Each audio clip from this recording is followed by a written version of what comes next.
Somewhere in a climate-controlled vault at Yale University, there is a book. It is over 600 years old, and not a single person alive, or dead, has ever been able to read it. Not medieval scholars who devoted their lives to ancient texts, not the brilliant cryptographers who cracked the Nazi Enigma machine during World War II, a code so complex it was considered mathematically unbreakable. Not modern linguists armed with AI that can scan millions of language patterns in seconds. The book just sits there, waiting, refusing. That's not a metaphor. That is the actual situation we are in right now, with an object called the Voynich Manuscript. And here's what makes this different from every other unsolved mystery you've heard about. This book should not be unsolvable. It's not a fragment. It's not damaged beyond recognition. It's 240 pages of clear, deliberate writing, organized into chapters, illustrated with detailed drawings of plants, astronomical charts, and women bathing in strange pools of liquid. Someone spent years making this. They clearly had something to say, but whatever language they wrote it in doesn't match anything we've ever found on Earth. The writing system follows patterns. It has grammar, it has rhythm, it behaves like a real language, but it isn't one, or at least, not one we recognize. And that's the part that keeps serious academics up at night, because a fake shouldn't behave this way. A hoax is supposed to fall apart under analysis. A simple cipher should crack in minutes with modern computers. This one hasn't. So what exactly is the Voynich Manuscript? Over the next 2 hours, we're going to walk through everything. The history, the theories, the people who came closest to cracking it, and why, after 6 centuries, this book still holds its secret. It behaves like something we don't have a category for yet, and that is a genuinely strange place for a physical object to put us. Before we go anywhere, I want to be honest with you about something. This is not a video where everything gets explained by the end. If you're looking for the reveal, the cracked code, the triumphant moment where the mystery dissolves, this isn't that, because that moment hasn't happened. What we can do is look carefully at what is actually known, what the physical evidence tells us, what 6 centuries of intelligent people have tried and failed to do, and why this particular mystery keeps resisting everyone who approaches it. That's a different kind of satisfying, but it's real. Here's the core problem that makes the Voynich Manuscript so difficult to walk away from. The text inside it is consistent. It has structure. It has patterns that look like grammar. Certain symbols appear frequently, others rarely in distributions that match how natural languages behave. There are what appear to be word boundaries. There are repeating sequences that look like they could be verb conjugations or noun endings. Statistical analysis of the text produces results that on paper look like a real language being used by someone who knew what they were doing. And yet, after every serious attempt to extract meaning from it, the content remains completely opaque. That combination, consistent structure with zero confirmed translation, is what makes this a genuine scholarly mystery rather than just an unsolved puzzle. It's not that we haven't tried hard enough. It's that the harder people try, the stranger the results get. So, what we're going to do together is slow down and actually look at this thing. Not jump straight to theories, not race toward conclusions, but start with what we can physically verify and work outward from there.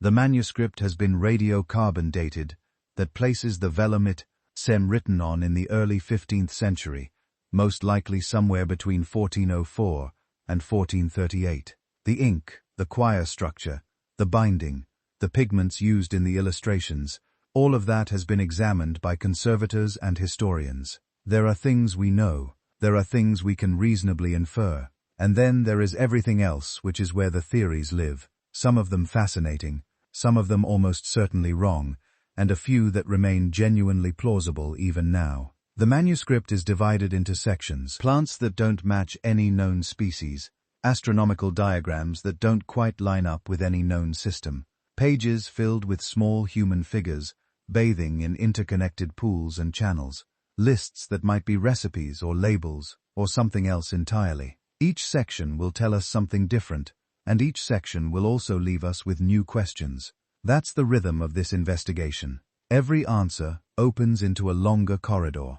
If you're listening to this at 2 o'clock in the morning, with your eyes half closed, that's genuinely fine. That's actually kind of the right way to approach a mystery this old and this patient. Let me know in the comments where you're listening from and what time it is there. Seriously, I read those. There's something about knowing that someone in Stockholm is hearing this at 3 o'clock m, while someone in Melbourne is on their lunch break, that makes the whole thing feel appropriately strange, which matches the subject matter perfectly. And if you prefer your listening completely free of interruption, no ads, no background music, just the voice and the material, you can follow along on Spotify. The link is in the description. That's where this sounds the way it was meant to. Now, back to the book. What we're really asking underneath all the specific questions about plants and stars and ciphers is this: what kind of text produces consistent, structured, statistically plausible writing across hundreds of pages without any of it ever yielding to translation? The possibilities are narrow, and each one is unsettling in its own way.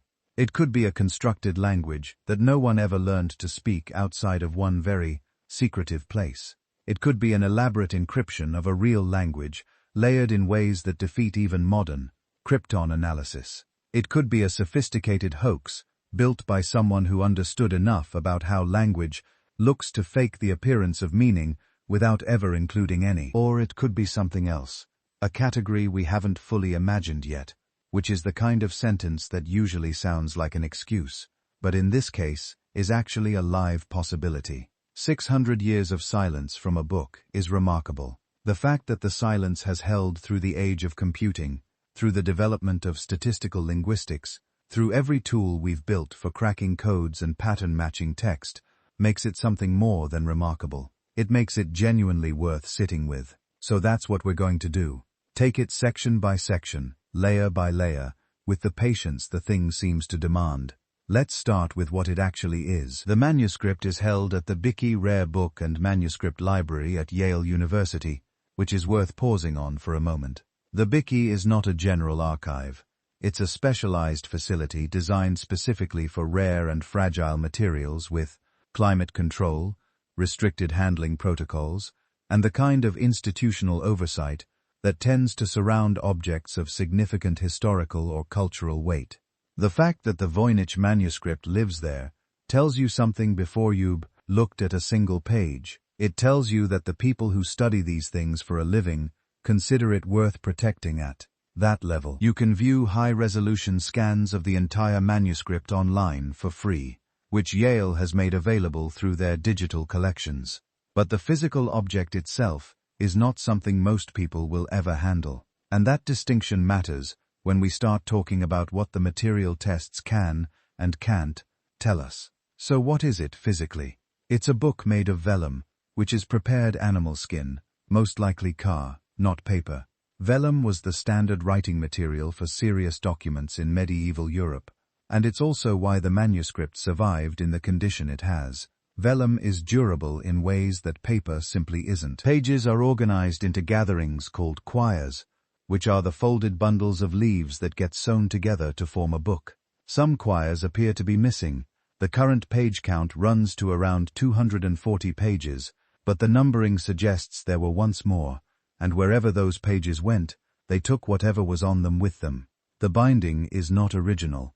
What the manuscript was bound in during its earliest life, and how many times it has been rebound since, is not fully established. The current binding is later, which means the quire structure and the physical sequencing of the pages are things scholars have had to reason about, partly through content, rather than being able to rely on a binding that was there from the beginning. That's a constraint worth keeping in mind.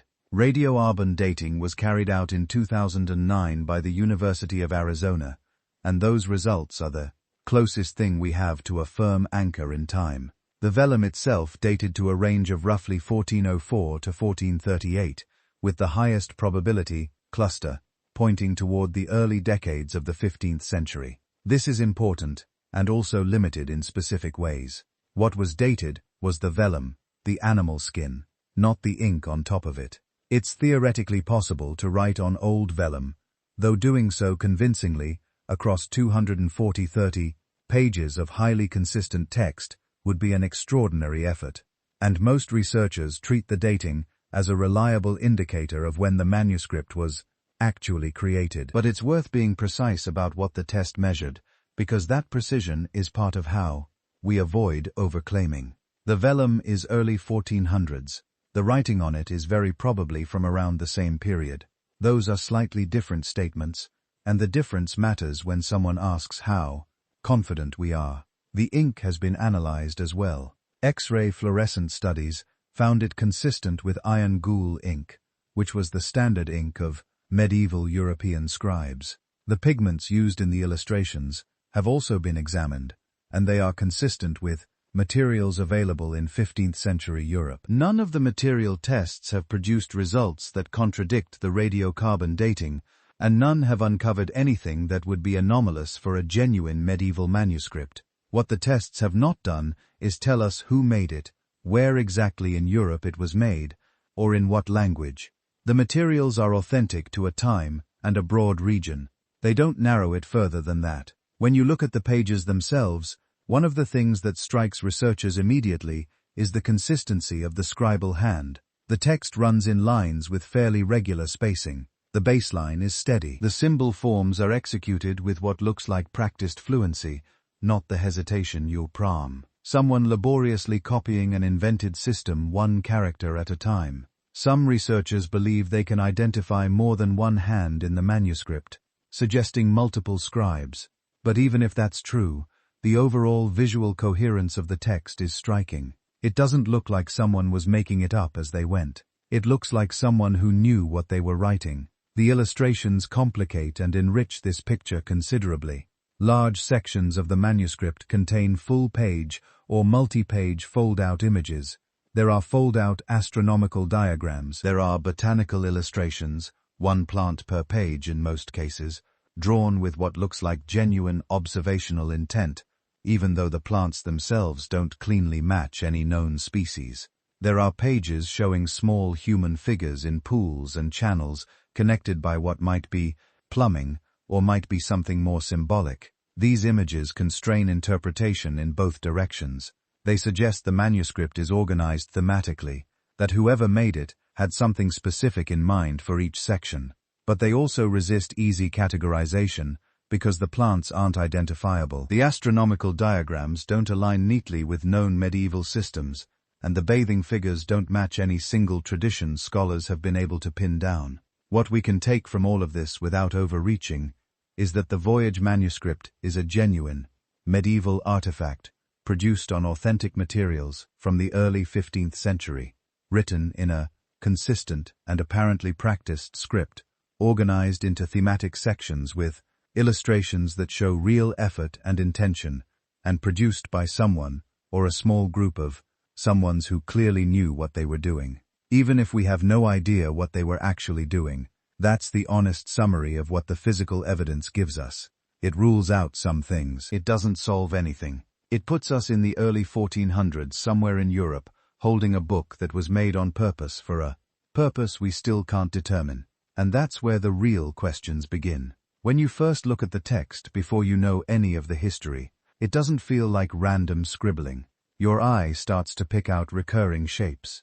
There are tall looped characters, squat ones that hug the line, glyphs that look a bit like numbers, others that resemble fragments of Latin cursive. Certain clusters keep coming back again and again, in different places on different pages, in different sections. Your brain, which is extremely good at pattern detection, whether you want it to be or not, starts whispering, "This is writing," and in some important ways, it behaves like writing. The symbols that researchers call glyphs are not just scattered arbitrarily. They appear in sequences that have clear internal structure. Some glyphs mostly show up at the beginnings of these sequences, some in the middle, some overwhelmingly at the end. If you think of the sequences as words, then certain glyphs seem to play the role of common prefixes or suffixes. There are also glyphs that almost never stand alone, but instead occur only as part of larger clusters. That's exactly the kind of positional behavior you see in real scripts that encode language. When you count things, the picture gets even stranger and more convincing. Across the manuscript, some glyphs are very frequent, some are rare. The distribution is skewed in a way that looks a lot like what linguists see in genuine texts. Word-like units follow a pattern reminiscent of Zipf's law. A small number of words occur very often, a larger number occur occasionally, and a long tail appear only once or twice. That's what you'd expect from meaningful text, not from someone just doodling shapes or copying random ink blots. The words also cluster by context. The botanical pages have certain favorites. The bathing pages have others. The astronomical diagrams show yet another dominant vocabulary. There's overlap, but also clear section-specific tendencies, the same way a medical textbook will contain more instances of artery and lesion than a book of poetry. That doesn't tell us what any of the words mean. It does tell us the system is not behaving like noise. It's not just frequencies. There are constraints. Some letters hardly ever follow others. Certain combinations that would be easy to write mechanically simply don't occur. That kind of pattern where the script seems to have hidden grammatical rules about what can go where is one of the reasons so many cryptographers, linguists, and statisticians are reluctant to dismiss the whole thing as a hoax. If this is nonsense, it is exquisitely structured nonsense. At the same time, the manuscript doesn't present as a single, perfectly uniform hand from beginning to end. Scholars who've spent years staring at the pages have proposed that there are at least two major scribal hands in the text, sometimes labeled Scribe 1 and Scribe 2, with a few suggesting even more fine-grained distinctions. These hands differ in subtle but consistent ways: the angle of certain strokes, the way particular glyphs are formed, the tightness of the line spacing, even the relative thickness of curves versus straight segments. One scribe tends to write slightly more compactly, another leaves more vertical breathing room. These aren't the wild differences you'd expect between unrelated people learning and invented code from scratch. They look more like the variations you see between scribes trained in the same script or the same person writing under different conditions over time. What that implies is important. Multiple trained hands suggest that whatever this system is, it could be something more than a private idiosyncrasy. It might have been taught at least within a small circle. It might have had a life outside this single book in other documents that haven't survived or simply haven't been recognized. This is speculation, but it flows from a basic observation. The script is stable enough that more than one person can use it consistently. For all that apparent regularity, there are basic things we don't know with full confidence. The text appears to run left to right, with lines progressing from top to bottom in a way that resembles Latin manuscripts of the same era. The glyphs lean and connect in ways that make that reading direction seem overwhelmingly likely. But in the absence of a bilingual inscription or clear punctuation marks, even direction is strictly speaking an inference. We also don't know whether the spaces are real. The text is segmented into units that look exactly like words separated by spaces, but in a cipher, those spaces can be misleading. They might conceal the boundaries of an underlying plain text, or they could be inserted at regular intervals just to mimic natural language. In an unknown natural script, they might represent syllables, morphemes, or something else entirely. There's no way so far to prove that the visible word breaks match the way the underlying information, if any, is chunked. Most fundamentally, we have no direct handle on phonetic value. In a normal script, you can say, this symbol stands for this sound, or for this consonant with a built-in vowel, or for this syllable. Here, we can't tie any glyph to a sound in any known language. Without that anchor, we can't look for cognates, can't test straightforward substitution ciphers, can't align the text with parallel versions in other tongues. All the familiar tricks you'd use when approaching an undeciphered but suspected language, like Linear B or Egyptian before the Rosetta Stone, are much harder to apply. That ambiguity cuts both ways. Not being able to read the text does not mean it's meaningless. It might encode a natural language in an unfamiliar script. It might be a cipher where the apparent alphabet is disguising another one underneath. It might be something more exotic, a constructed language or a shorthand or a hybrid system that mixes code and plain text. At the same time, the fact that it looks language-like does not guarantee that it genuinely carries linguistic content. A sufficiently careful forger, or someone with a taste for artificial scripts, could in principle have engineered glyph distributions and word patterns that deceive our pattern-hungry brains. This is where a particular danger creeps in. If you assume from the start that the manuscript is meaningless, you will inevitably interpret every regularity as an artifact of your own method or as proof of self-delusion in others. If you assume from the start that it must be meaningful, you will be tempted to see significance in every fluctuation and to declare decipherments on the flimsiest of correspondences. Both assumptions harden into dogma very quickly, and once they do, the manuscript stops being a puzzle and becomes a mirror. To try to keep the discussion on firmer ground, researchers have done something very simple and very powerful. They've agreed more or less on a way to type the unreadable text. One of the most widely used tools is called EVA, the extended Voynich alphabet. It's not a claim about what the glyphs really are.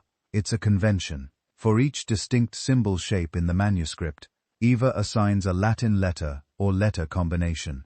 The strange four-like glyph becomes one EVA symbol, the tall P like one another, and so on. The goal is not to say this stands for the sound K, or this means water. The goal is just to have a consistent way to represent the script in ordinary text files. Once you have that, you can count things. You can run frequency analyses, search for recurring sequences, compare the vocabulary of one section to another, and share your results with other researchers who will be looking at exactly the same underlying strings. EVA and similar transcription systems turn the opaque handwritten script into machine-readable data without smuggling in assumptions about language or meaning. They let cryptographers test cipher hypotheses, let linguists probe for statistical signatures of natural language, and let skeptics check whether an apparent pattern is robust or just an illusion. In other words, even without knowing what any of it says, or if it says anything at all, we can still study how it behaves. And once you start doing that across the different sections of the manuscript, the mystery deepens again, because the text isn't the only thing that changes from one cluster of pages to another. The imagery shifts too, from plants to stars to human bodies in water. The next question becomes whether those shifting pictures and the shifting word patterns are telling the same hidden story or two entirely different ones. If you flip back to the beginning of the manuscript, before the stars and the baths and the dense blocks of labels, something else dominates.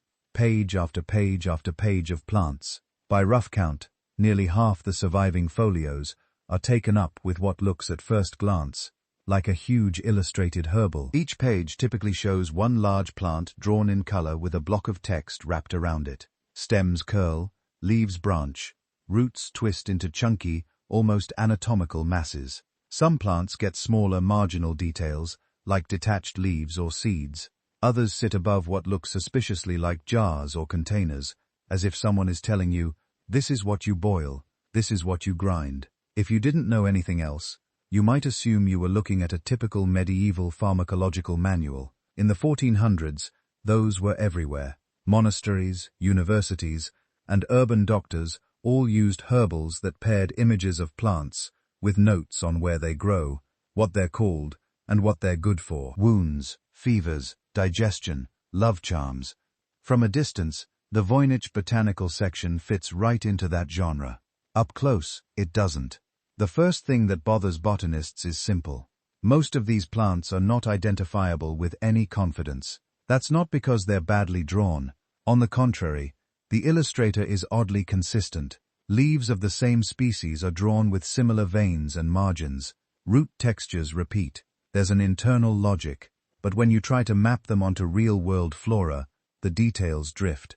You might see a leaf that looks a bit like plantain, but it's attached to a stem that behaves more like a vine. The flower on top resembles something you'd expect on a thistle, but the root system sprawls into bulbous lows you'd associate with a completely different family. It's as if the artist has taken pieces from multiple plants and stitched them together into a single composite organism that never actually grew in any real soil. This composite quality is everywhere. Flowers that look plausibly like violets sit on stalks that behave like lilies. A recognizable sunflower head will be perched over leaves that belong on a water plant. Some roots fan out into long-haired tendrils like ginseng or valerian. Others are carved into almost tool-like shapes, as if someone peeled the plant back to reveal wooden implements underneath. A few examples seem tantalizingly close to real species when you squint, but then a leaf count, a petal structure, or a branching pattern refuses to line up. Working botanists and historians of science have spent decades on this. They've approached it with plant taxonomy, with knowledge of medieval agriculture, with familiarity in trade routes and imported material medicica. The consensus is not that every plant is unrecognizable, but that as a set, the identifications are unreliable. Too many features are off, too many supposed matches require you to ignore blatant contradictions in favor of one or two convenient similarities. There are broadly a few ways to explain this. One possibility is stylization and memory. Medieval herbal illustrators often weren't painting from life.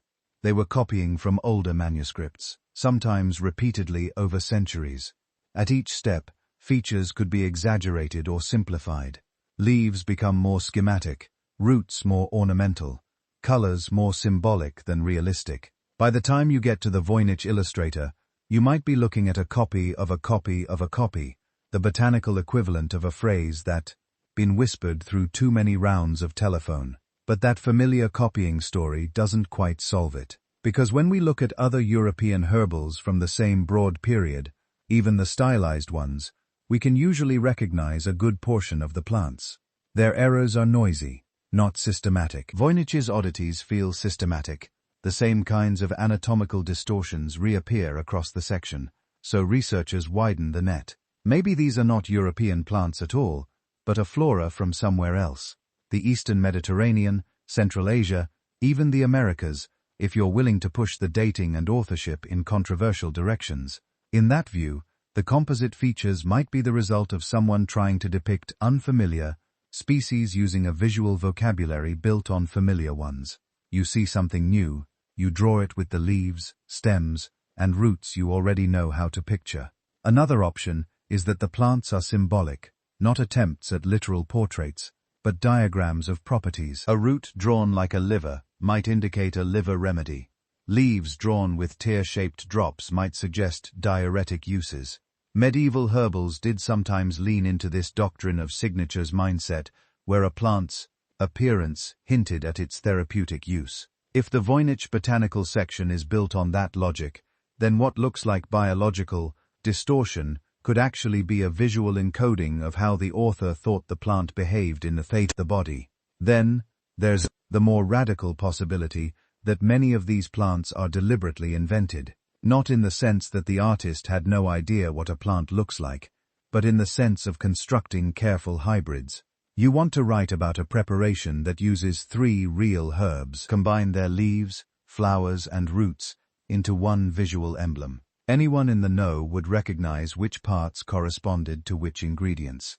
To everyone else, it's just a fantastical specimen that doesn't exist, and therefore doesn't give away your recipe. To understand why that kind of deliberate disguise even enters the conversation, it helps to compare Voynich's plants to standard medieval herbals. In those, you'll usually see a more or less consistent pattern, 1 plant per page, drawn from the side with roots on the ground line and flowers in the air. Names are often written above or beside the image, in Latin or a vernacular language. The text will describe habitat, harvesting times, and medical uses in fairly predictable prose. Even when the art is awkward, the intention is transparent. Here is the plant. Here is what we call it. Here is what it does. The Voynich botanical pages echo the layout, but big central plant text around it, but break away from the rest. There are no recognizable plant names. The text doesn't fall into obvious headings. Some pages include what look like cutaway views of roots inside jars or pots. Others show roots shaped almost like organs laid out for inspection. The colors are consistent across the section, but they don't map neatly onto realistic pigmentation. Blue-green leaves appear where you'd expect dull green. Roots that should be pale are painted in rich browns or vice versa. Those pots and carefully rendered roots hint at practical intent. In many medical manuscripts, the most attention goes to the parts you actually harvest, the rhizomes you dry, the bark you strip, the tubers you boil. The Voynich illustrator clearly cared about those too. The underground parts are often more complex and emphasized than the visible stems and flowers, as if the business end of the plant lives beneath the soil. That in turn fuels the idea that we're looking at some kind of working manual, concerned with which parts to use and how to process them, even if the exact pharmacology is beyond our reach. At the same time, the persistent weirdness of the plants fuels a more guarded interpretation. If someone wanted to hide knowledge recipes, proprietary remedies, maybe even ritual plants from prying eyes, drawing impossible hybrids would be one way to do it. To your students, you teach the key. This leaf shape stands for this herb, this root texture for that one. To anyone else, the page is opaque, a herbal and a cipher at once. That tension runs through almost every discussion of the botanical section. On one side, the regular layout, the focus on roots and plant parts, the sheer labor involved in painting dozens of specimens, all suggest a serious practical project, a real manual, even if it's built on ideas and species we no longer recognize. On the other side, the anatomical distortions, the composite features, the lack of clear matches, even when experts have tried for decades, give weight to the notion of deliberate obfuscation, or at least a visual language that isn't trying to be straightforwardly realistic. And because we can't read the labels, we're stuck hovering between those possibilities. The plants won't settle into being simply wrong or simply encoded. They just sit there page after page, insisting that the book is about something tangible, roots, leaves, preparations, even as they refuse to line up neatly with any landscape we know. When you turn from them to the next cluster of pages, the stars and circles waiting in the astronomical section, that same question comes along. Is this the world faithfully recorded, or the world through a very strange, very private lens? When you turn that page, the roots and stems drop away, and something else takes over. Circles, wheels, chains of stars marching around the edges like beads on a string. Roughly a dozen folios in the Voynich Manuscript are dominated by these circular diagrams. Some are simple, a central disk, rings around it, star-like shapes, or flower-like rosettes filling the bands. Others are crowded with layers of nested circles, radial spokes, and little starbursts tucked into compartments, like notes in a filing system. The overall impression is unmistakable. This is some kind of astronomical or astrological section. Medieval Europe loved this kind of imagery. Manuscripts from the same broad era are full of zodiac wheels, calendars of saints and feast days, diagrams of planetary motions and eclipses. To a reader familiar with that tradition, the Voynich diagrams feel eerily close to home. But as with the plants, almost nothing lines up cleanly once you lean in. Several pages show sequences that look very much like a zodiac series. There are figures that resemble rams, bulls, maybe a pair of fish, maybe a crab. Around them, rings of small text labels, as if each little star or segment is being named. In many medieval medical manuscripts, you would expect exactly this. Zodiac signs, linked to the months of the year, each one surrounded by labels for days or for 4 houses of the moon, or for body parts thought to fall under that sign's influence. Voynich's pages echo that format. A central emblem, then concentric rings packed with writing in the unknown script. Some of the labels repeat in patterns that feel a lot like month names or day counts. Short, regular words turning up again and again, at roughly even intervals, especially around what appear to be zodiac symbols. That regularity is one of the reasons many researchers think the book is not meaningless. A hoaxer, drawing random gibberish, wouldn't easily produce the kind of structured repetition that looks like Aries, April, May, even if we can't actually map the Voynich words to those concepts. At the same time, the specifics resist being pinned down. The creatures in the center of these wheels almost match standard zodiac iconography, but they're often off just enough to inject doubt. A ram that doesn't quite ram. A scorpion that might simply be some other many-legged thing. A pair of human figures that could be Gemini, but might just be two people drawn together. The color palette is similar to European astrological manuscripts. Greens, reds, yellows, but that's not much help. Those were the pigments most people had. And then there are the stars. Many pages in this section and in adjacent ones are sprinkled with small star-like shapes, usually with 8 or more points, often with a tiny colored dot at the center. Sometimes each star carries a little label. Sometimes they cluster around the edges of circular frames, as if each one marks a specific day, or a degree of the sky, or a station of some invisible journey. In other medieval works, this kind of layout is fairly well understood. You might have a circular calendar, where each day of the year sits in a tiny cell around the rim, or a diagram showing the so-called mansions of the moon, with each little division corresponding to a portion of the lunar cycle used in astrological predictions. Medical astrology in particular was fond of expressing the relationship between heavens and bodies in diagrams. Which days were good for bloodletting? Which phases of the moon favor different treatments? Because we have those analogies, it's very tempting to say the Voynich astronomical section is doing something like that. The structure nudges you in that direction. The presence of zodiac-like figures near what look like radiating lists of labels strongly suggests calendars or horoscopes, or some scheme of cyclic time. The repetition patterns in the text hint at recurring units, months, days, or some equivalent. Yet, the temptation is exactly the problem. Medieval diagrams are deceptive. Two circles can look almost identical and mean completely different things depending on the text you no longer see. One copist might draw a wheel to show the order of the planets from Earth. Another might use nearly the same layout to show the order of virtues and vices or the stages of a disease. Without headings and commentary, shape alone can mislead you. With the Voynich Manuscript, we don't just lack the commentary, we can't read the labels at all. So, every time we point to a wheel and say, "This is probably a calendar," we're making an educated guess based on visual similarity and structure, not on explicit evidence. That guess might be right. Many historians of science think the odds are good that at least part of this section is some form of astronomical or astrological handbook. But the line between resemblance and proof is thin, and the manuscript forces you to feel that difference.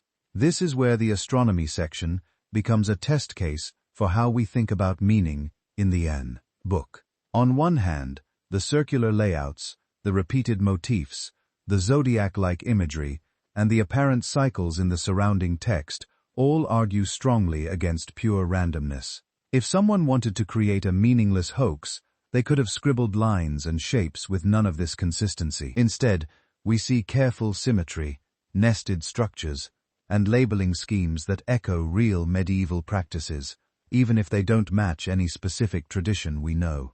The diagrams look like they're tracking something: time, motion, influence across repeated cycles. That something may be lost to us, but the intent to organize is hard to deny. On the other hand, these same features highlight how fragile our interpretations are when they rely solely on icons. A star symbol might mean an actual star, or it might be a marker for a recipe step, or a person, or a chant. A circle divided into 12 segments might be the zodiac, or a liturgical calendar, or 12 stages of a treatment, or 12 ingredients in a process. Without a key to the script, we're always in danger of reading our own expectations into the images, and congratulating ourselves on finding what we already believe. So, the astronomical section sits in an awkward middle ground. It doesn't resolve any of the big arguments about the manuscript, but it does shift the weight slightly. The wheels and stars and repeating labels make a strong cumulative case that the book is built on structured information, not on playful nonsense. At the same time, they warn us that structure alone is not enough. You can recognize a calendar-like pattern and still not know what exactly is being counted. And when you move from these stars and circles into the next cluster of pages where human figures appear in pools and pipes and strange bathing contraptions, that tension only deepens. The heavens, the body, time, treatment, Everything seems to be connected.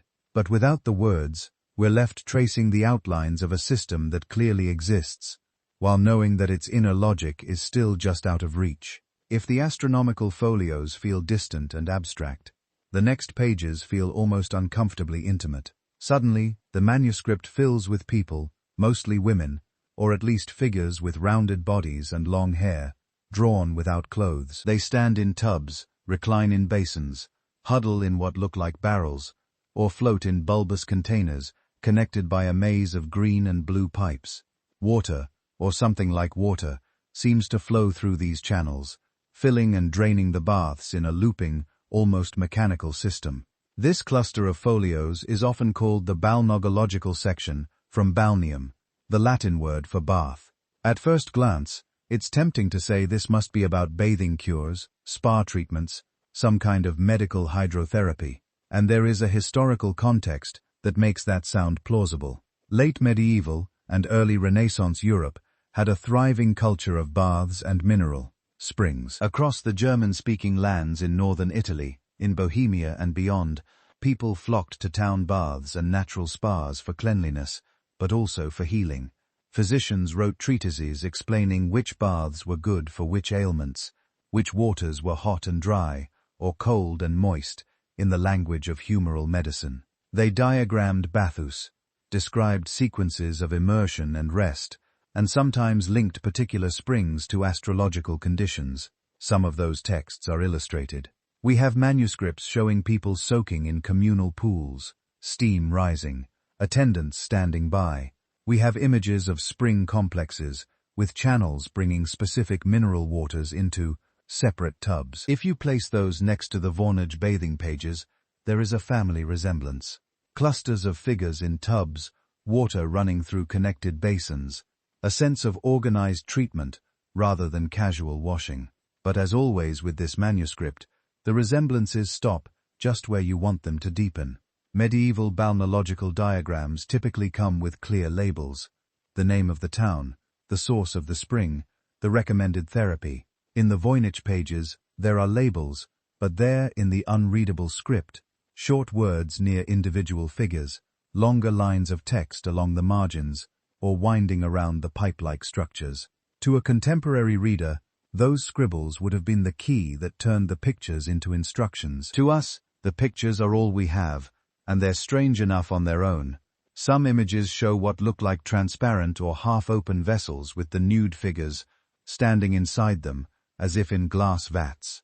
Elsewhere, bodies appear to be moving through pipe systems, as if the channels carry not only water, but people, or perhaps internal fluids, represented as people. On a few pages, there are objects that look like organ-like bulbs or swollen sacs, connected by branching tubes that have led some researchers to see them as highly stylized anatomical diagrams, blood vessels, lymph channels, maybe even reproductive organs, reimagined as baths and pools.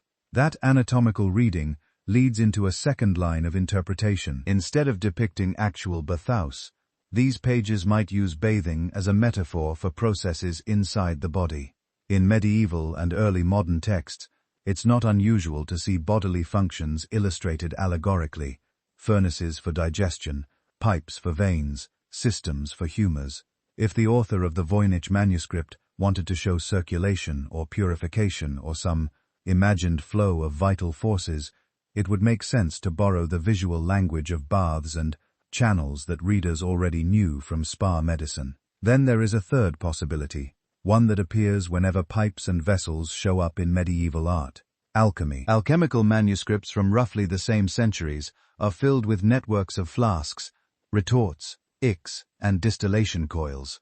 Liquids are heated, transformed, and cycled in and out of connected glassware. Sometimes, human figures stand in for substances or stages of the work. Sometimes kings and queens sit in baths that represent dissolving metals. You can easily look at the Voynich figures sitting in round tubs connected by coiling channels and think of alchemical sublimation, separation, or washing of matter. Over the years, scholars and enthusiasts have proposed all of these readings: a handbook of spa cures for wealthy patients, a hidden anatomy text disguised as bathing scenes, an alchemical treatise coded in the language of baths, or even a spiritual allegory of purification and rebirth. Each theory can point to details that seem to fit: repeated motifs in the pipework, recurring configurations of tubs, clusters of similar-looking figures in similar positions. It all suggests that these pages aren't random doodles, they're systematic, even if we can't say what's being systematized. But the same problem that haunted the astronomical diagrams returns here in an even sharper form. The imagery repeats, yet the captions remain unreadable. We can see that particular tub and pipe arrangements recur across different folios, often with small variations.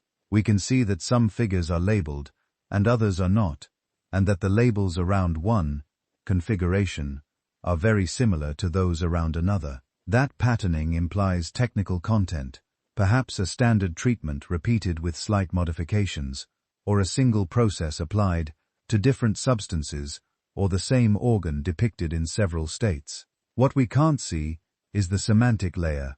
Is this page telling someone for this illness bathe in such and such water under this star? Is it explaining this channel draws off phlegm, this one returns blood to the liver?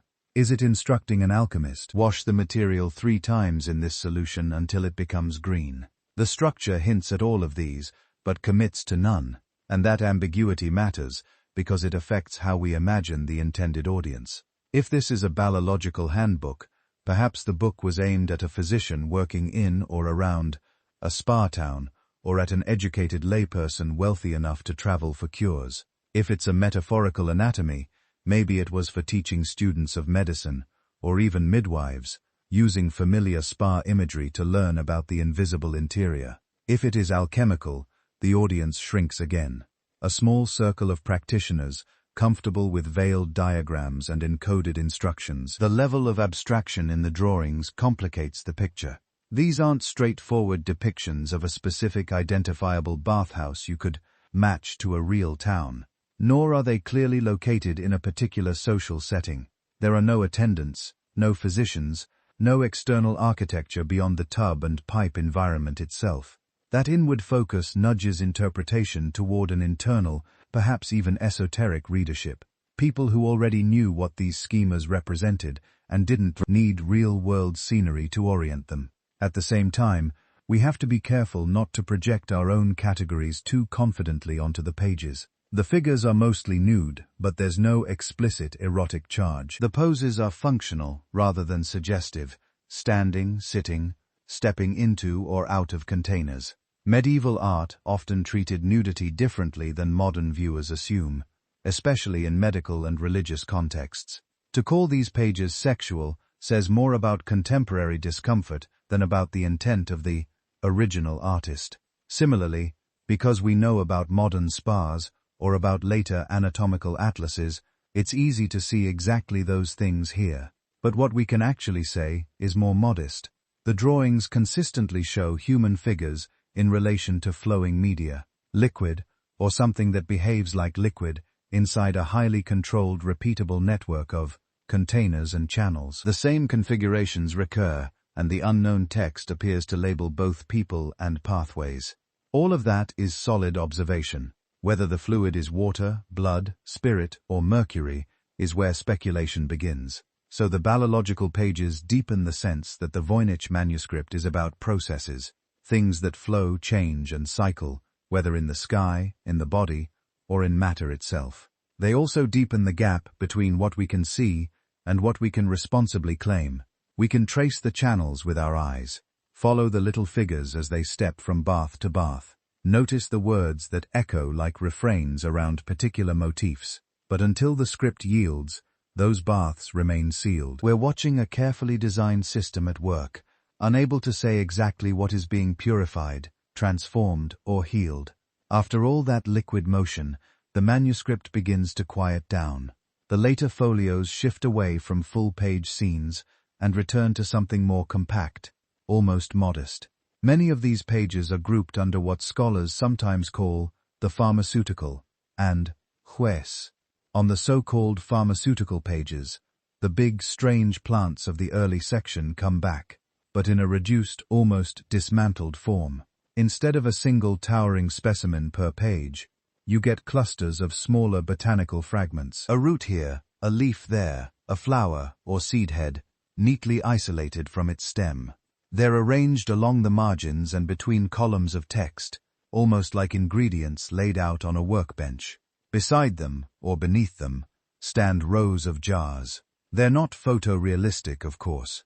They're stylized little containers, variously shaped, some with necks and lids, some more like squat pots or apothecary flasks. If you leaf through herbal and medical manuscripts from the 15th century, you start to recognize a pattern. Practical medical books, especially those used by physicians and apothecaries, often show plants paired with the jars that would hold their preparations: syrups, unants, distilled waters, powders. The Voynich jars fit into that visual tradition just enough to be familiar. They sit in columns or in small groups, sometimes with plant parts associated with particular containers, sometimes standing alone with text nearby. There's a sense that we're looking at a catalogue of substances, what later printed books would call a pharmacopoeia, compressed onto vellum. Then, as we move even closer to the end, the illustrations thin out further. The final quires are mostly text, broken into short paragraphs, each one introduced by a star-shaped bullet. To a modern reader, it feels instantly recognizable. A list, not continuous prose, not a narrative flowing from sentence to sentence, but discrete entries, each unit bounded and rhythmically similar on the page. That list-like formatting matters because it tells us something about how the book may have been used. Medieval medical and technical manuscripts often end with collections of recipes, rules, or notes, condensed working material that can be consulted quickly. A physician's notebook might have pages of, for fever, do this, for wounds, mix that, each marked with a sign or initial to separate one recipe from the next. Household books, too, are full of short stand-alone instructions, dye recipes, dietary guidelines, charms, and prayers. The Voynich's final sections fit that pattern more than they resemble a philosophical treatise or a narrative text. Whatever those starred paragraphs say, their visual organization suggests practical compilations, the kind of thing you flip open to the right page, run your finger down the margin, and find the particular entry you need. And yet, as always, the specifics elude us. We can't read a single one of those recs. We only have their cadence on the page. That cadence, though, is more informative than it first appears. Even without understanding the words, scholars can study the scribal rhythm, how long typical paragraphs are, how frequently certain word shapes recur, where lines tend to break. In the pharmaceutical section, for instance, we can watch how text clusters around particular plant parts or jars, where the labels are shorter than the blocks of running script, where the certain recurring words appear in positions that look like units of measure, verbs, or ingredient names. The spacing and paragraphing become a kind of X-ray of the unknown language. Does the scribe favor evenly sized chunks, or do some entries expand over many lines? Do line endings coincide with syntactic units, or are they dictated purely by page width? Those are the kinds of questions that later statistical and linguistic studies would lean on, trying to decide whether this is natural language, an enciphered text, or an elaborate hoax following invented rules. Around the edges of these quieter pages, something else appears, marginalia. On a few folios, most famously on the very last page, there are faint notes written in what looks like ordinary late medieval hands, using recognizable letters. They are fragmentary, hard to read, and heavily debated, but they're not in the voice script. Some look like they might be in a Romance language, perhaps heavily abbreviated vernacular. Others resemble German scribbles, or even nonsense imitations of Latin. There's also a scattering of small additions elsewhere, corrections or extra letters near the main text, little insertions that seem to be later interventions. These scraps matter because they anchor the manuscript just a bit in the broader scribal world we can actually read. They suggest that at some point after the main text was written, later hands felt free to jot notes in the margins or on a blank area at the end. That is the behavior you see with working books, manuscripts that live on desks, in chests, perhaps in a small library, where owners and readers annotate, cross-reference, or leave reminders for themselves. Taken together, the jars, the ingredient-like drawings, the star-marked paragraphs, and the marginalia point away from the idea of the Voynich Manuscript as a pure display object. There is craftsmanship here. Certainly the vellum is decent quality, the inks are stable, the layout is deliberate, but the later sections read visually like a tool, a reference, a repository of procedures and substances arranged so that someone could find and reuse them. At the same time, the way those final pages behave deepens the mystery instead of resolving it. If the end of the book had turned out to be, say, a colophon naming the author, the patron, and the purpose, this book of herbs and baths and stars was written in such and such a place, in such and such a year, for the benefit of, we would at least know what story we were inside. Instead, we have a closing section that looks exactly like the practical back matter of a medical or technical compendium, but in a script no one can read, for substances we can't securely identify, ending with marginal notes that seem to gesture toward familiarity, and then dissolve under scrutiny. The structure says recipe book, the aesthetics say carefully planned compendium, the physical wear patterns and the palimpsest of later scribbles hint that someone at least treated it as a usable volume rather than a showpiece locked away. Yet the content remains sealed. These last quiet pages don't finally speak,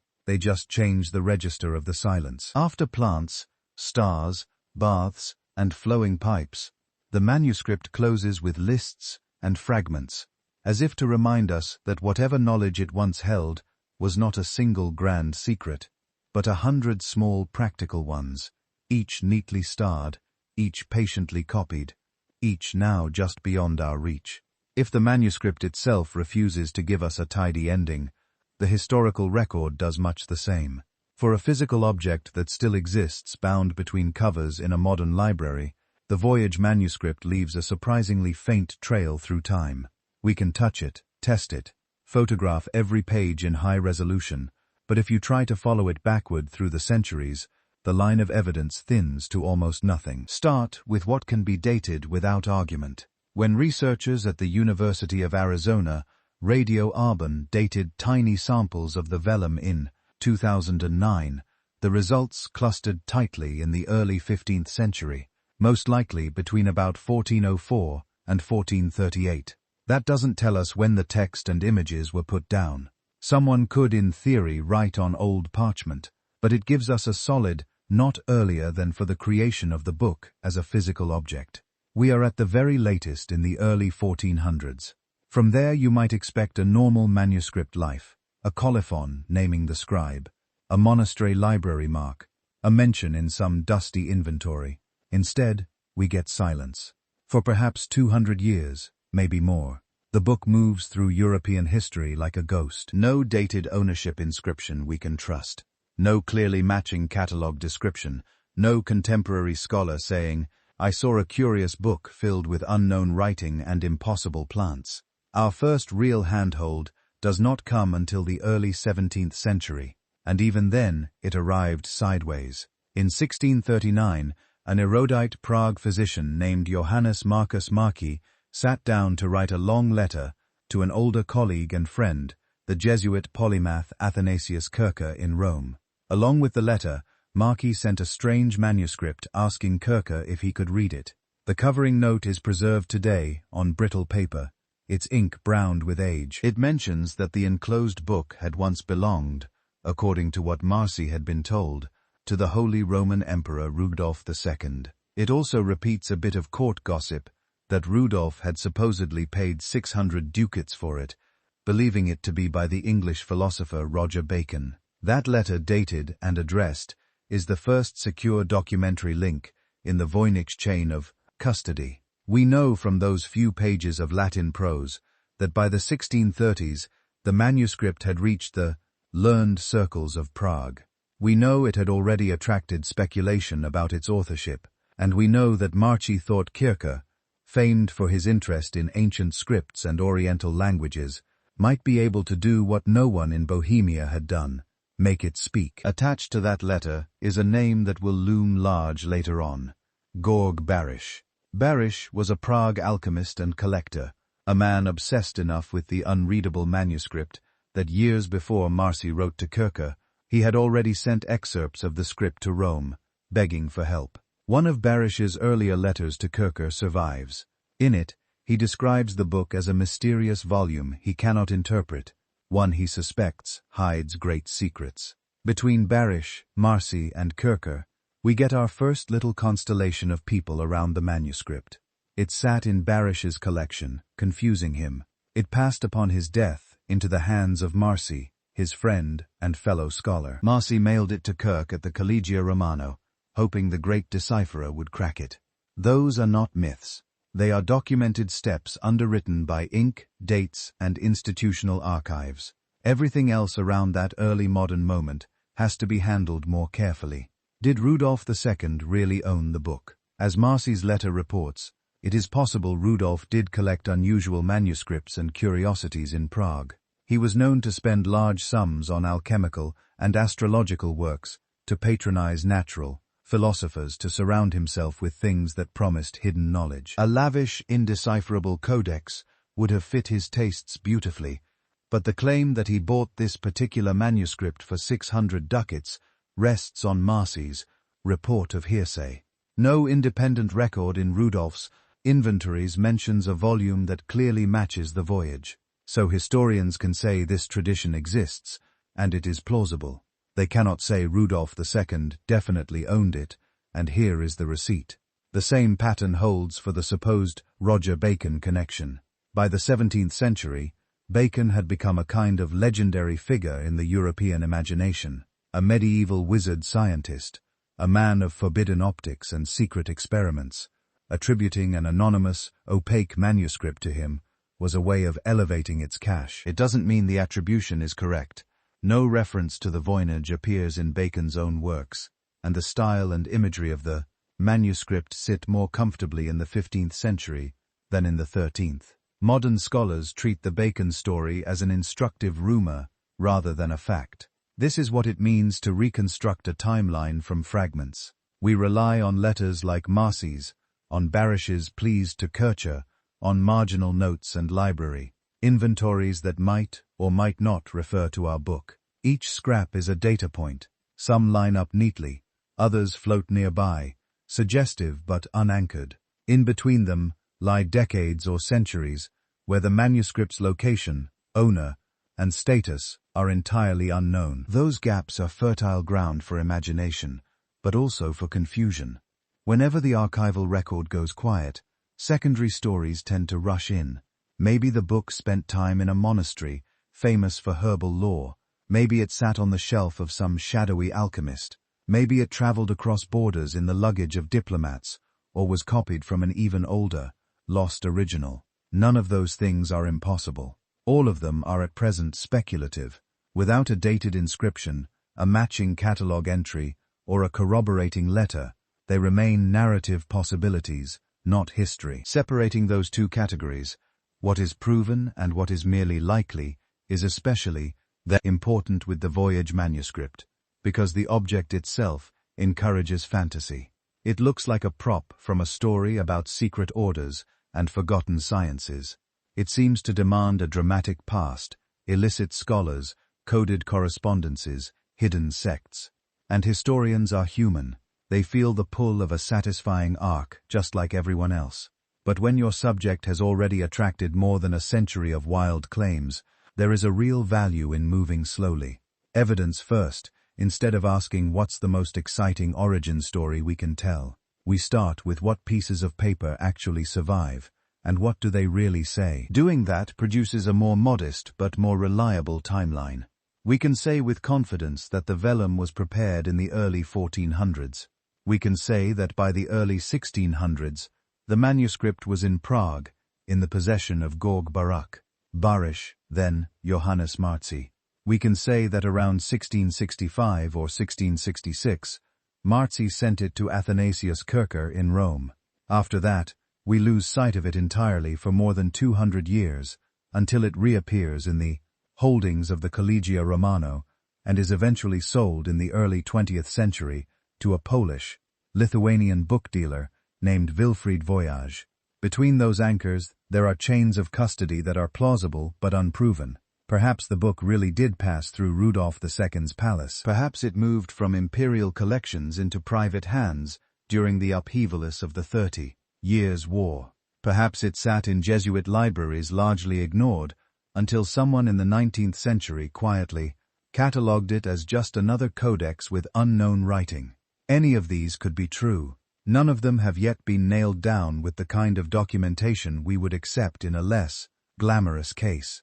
Still, even this partial reconstruction has consequences. It tells us that by the time Voyage bought the manuscript in 1912, it had already been puzzling scholars for at least 300 years. It tells us that early modern intellectuals like Beres and Marcy treated it not as a prank, but as a serious, if infuriating object of study.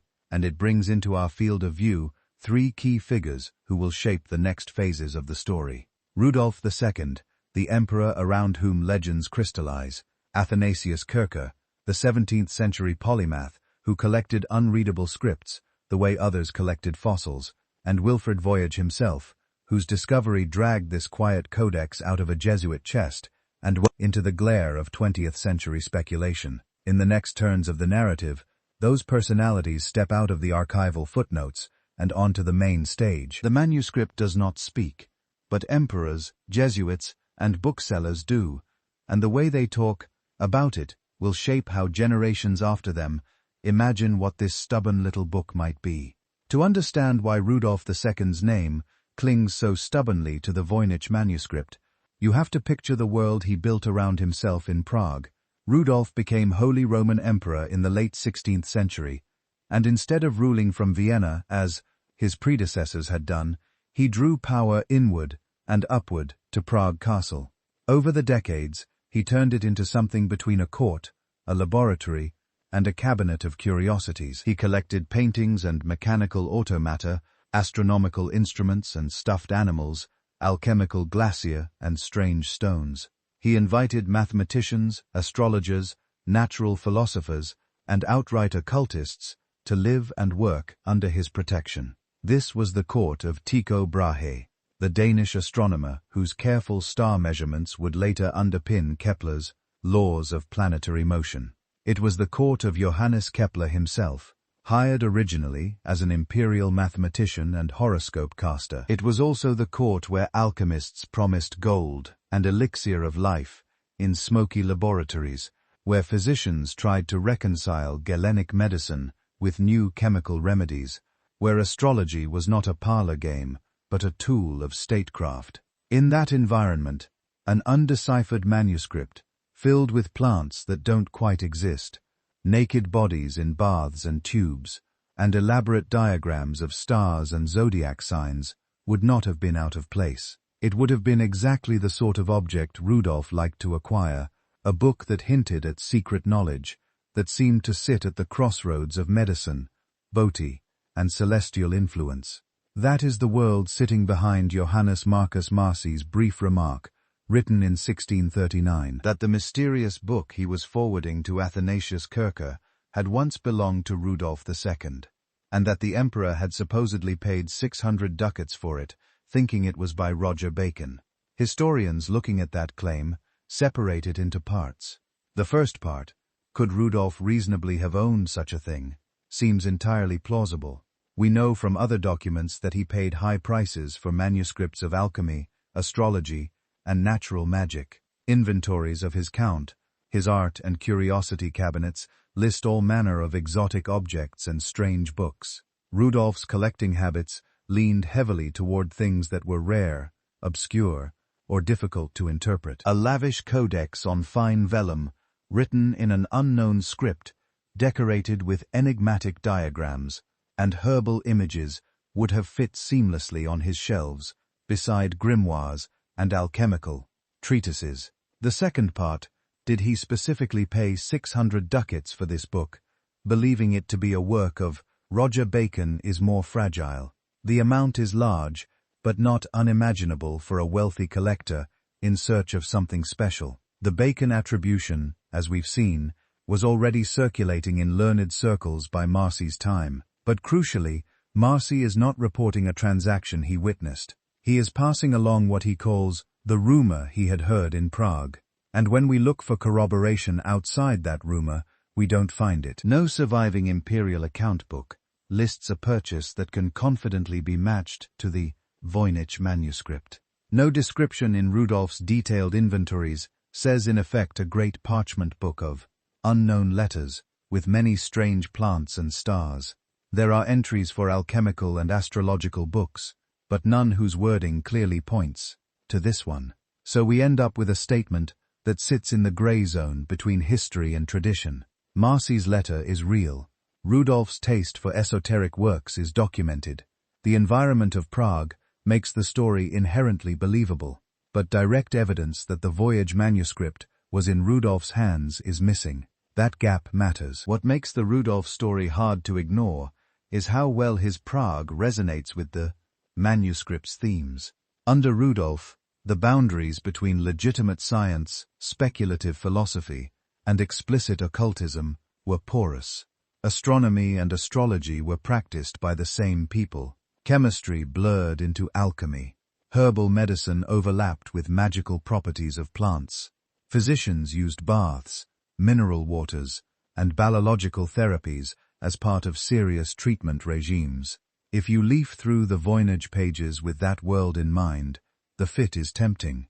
Herbal diagrams could be a learned but idiosyncratic pharmacopoeia. The zodiac and star charts might speak to medical astrology, where the positions of the heavens guided bloodletting, surgery, and timing of remedies. The pages of nude women in flowing interconnected baths start to look less like fantasy and more like a stylized map of humoral balance, waters, and bodily fluxes. A kind of visual physiology in dialogue with spas, springs, and alchemical vessels. That resonance makes it easy to imagine the codex sitting on a table in some dim room of Prague castle, surrounded by brass astrolabes and distillation apparatus. But resonance is not proof. It's pattern recognition, reinforced by the fact that we know Rudolph's court really did host men who thought and worked along these lines. When we ask what hard evidence we have for linking the Voynich to Rudolph II, the answer is still one remark in Marcy's letter written decades after Rudolph's death, plus the more general knowledge that by the 1630s the book was in Prague, in the hands of men who moved in learned circles shaped by his legacy. Everything beyond that, how it would have entered Rudolph's collection, who brought it to him, whether it left the court during his lifetime or later, is inference. This is where another danger creeps in. Once a mysterious object gets tied, even loosely, to a famous collector, that association starts to bend the questions we ask. If you assume Rudolph owned the manuscript, you are more likely to assume it must be spectacular in exactly the way his other treasures were. You begin looking for imperial scale secrets, a lost universal cipher, a masterwork of some legendary sage. The story of the owner inflates the imagined importance of the thing.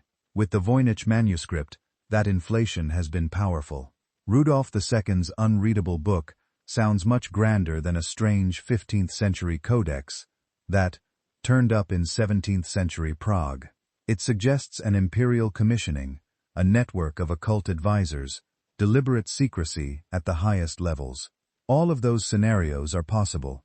None are demonstrated, yet they seep into popular writing, exhibitions, documentaries, until the Rudolph connection feels more solid than the single footnote on which it rests. At the same time, it's difficult to entirely set Rudolph aside. His court really did create a gravitational center for the exact kinds of practices the Voynich seems to gesture toward. His patronage helped shape Prague into a magnet for astrologers, alchemists, and heterodox thinkers. The manuscript's earliest known circle of owners, Bares, Marcy, their colleagues, lived in the long shadow of that court, in a city whose intellectual life had been tuned for a generation to the frequencies of hidden knowledge and encoded nature. So the Rudolph story persists, half anchored in documentation, half in the patterns our minds like to see.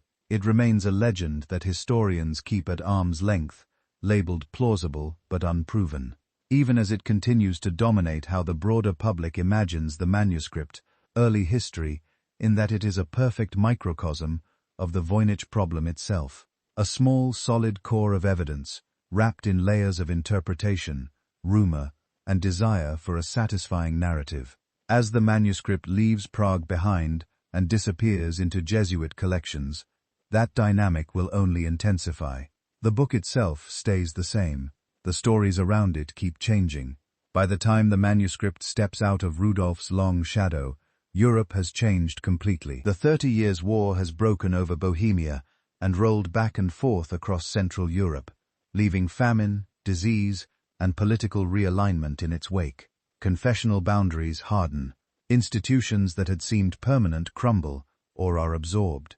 Libraries are broken up, looted, or quietly transferred to safer hands. Somewhere in this slow chaos, the Voynich manuscript moves from the desks of Prague physicians and natural philosophers into the orbit of the Society of Jesus. We can see only a few points along that path. When Georg Beres dies, the book passes to Johannes Marcus Marzi, his friend and fellow physician. Marzi, already elderly and ill, sends it to Athanasius Kircher in Rome, probably in the late 1630s or early 1640s, accompanied by the famous Rudolf letter. Then the trail goes faint. Kircher was a Jesuit and one of the order's best-known polymaths. He wrote about everything from Egyptian hieroglyphs to volcanoes, from magnetism to ancient languages. He also received a constant stream of curiosities and puzzles from correspondents across Europe who hoped he might unlock them. The Voynich manuscript arrives as one more enigmatic object in that accumulating tide. What happens next is frustratingly opaque. No surviving letter from Kircher comments on the book, no marginal notes in the manuscript, no scribbled attempts at decipherment, no catalogue entry in his own hand. All we know is that by the time he dies in 1680, his personal papers and collection form the core of the Collegia Romano's museum and library. The Jesuit order, unlike many princely courts, tended to centralize its intellectual property.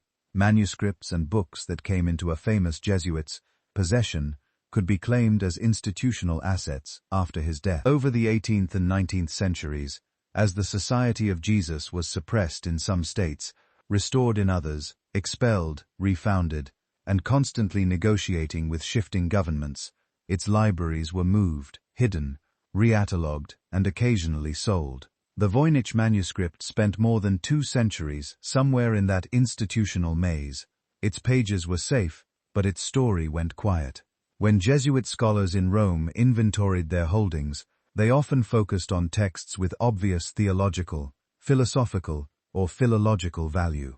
An unreadable codex in an unknown script, with no clear author and no apparent doctrinal content could easily sink to the back of a shelf, noted only as Liber Ignotus, or Book in Unknown Characters. The next clear glimpse comes in the late 19th century, when we find the manuscript in the private library of the Jesuit Villa Mondreoni in Frescati, near Rome. The college there, run by the Society of Jesus, had accumulated a substantial collection of manuscripts and early printed books. Many of them had trickled down from the Collegio Romano and other Jesuit houses. At Villa Mondreon, the Voyage manuscript is no longer a personal oddity owned by a single scholar. It is a quiet asset of a religious order that by this point is perpetually under financial strain. Maintaining schools, missions, and properties costs money. Manuscripts can be sold. Enter Wilfrid Voynich. Voynich was a Polish-Lithuanian bookseller and political exile who had made a career out of dealing in rare manuscripts and early printed works. By 1912, he was well known in antiquarian circles, with a particular talent for persuading underfunded institutions to part with items they no longer prioritized. That year he visited Villa Mondreoni, where the Jesuits had discreetly decided to sell off portions of their library to reduce debts. Somewhere in a trunk or cabinet of unsorted materials, Voynich was shown a thick vellum codex in a worn binding, written in unknown characters, illuminated with strange plants and zodiac diagrams. The story he later told of immediately sensing its importance, of recognizing something unprecedented is hard to verify, and like the Rudolph tale, it has probably grown in the retelling. What we can say is that he bought it, along with a number of other volumes, and took it away. From that moment, the book acquires the name we use today.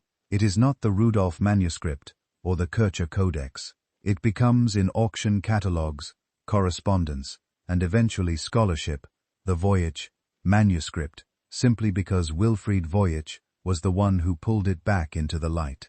Voynich's role in the manuscript's modern life is hard to overstate. He was not a dispassionate archivist. He was a dealer with a strong sense of drama and a clear financial incentive to make his discoveries seem as extraordinary as possible. He had the vellum radioarbon tested as far as contemporary methods allowed. He commissioned photographs. He prepared facsimiles.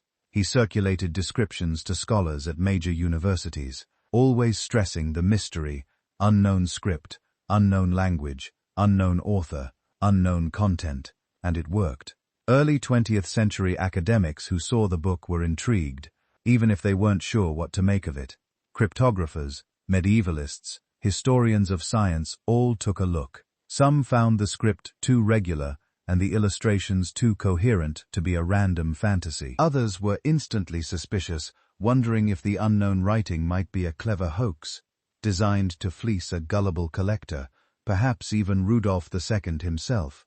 That mix of excitement and skepticism is the beginning of modern Voynich studies.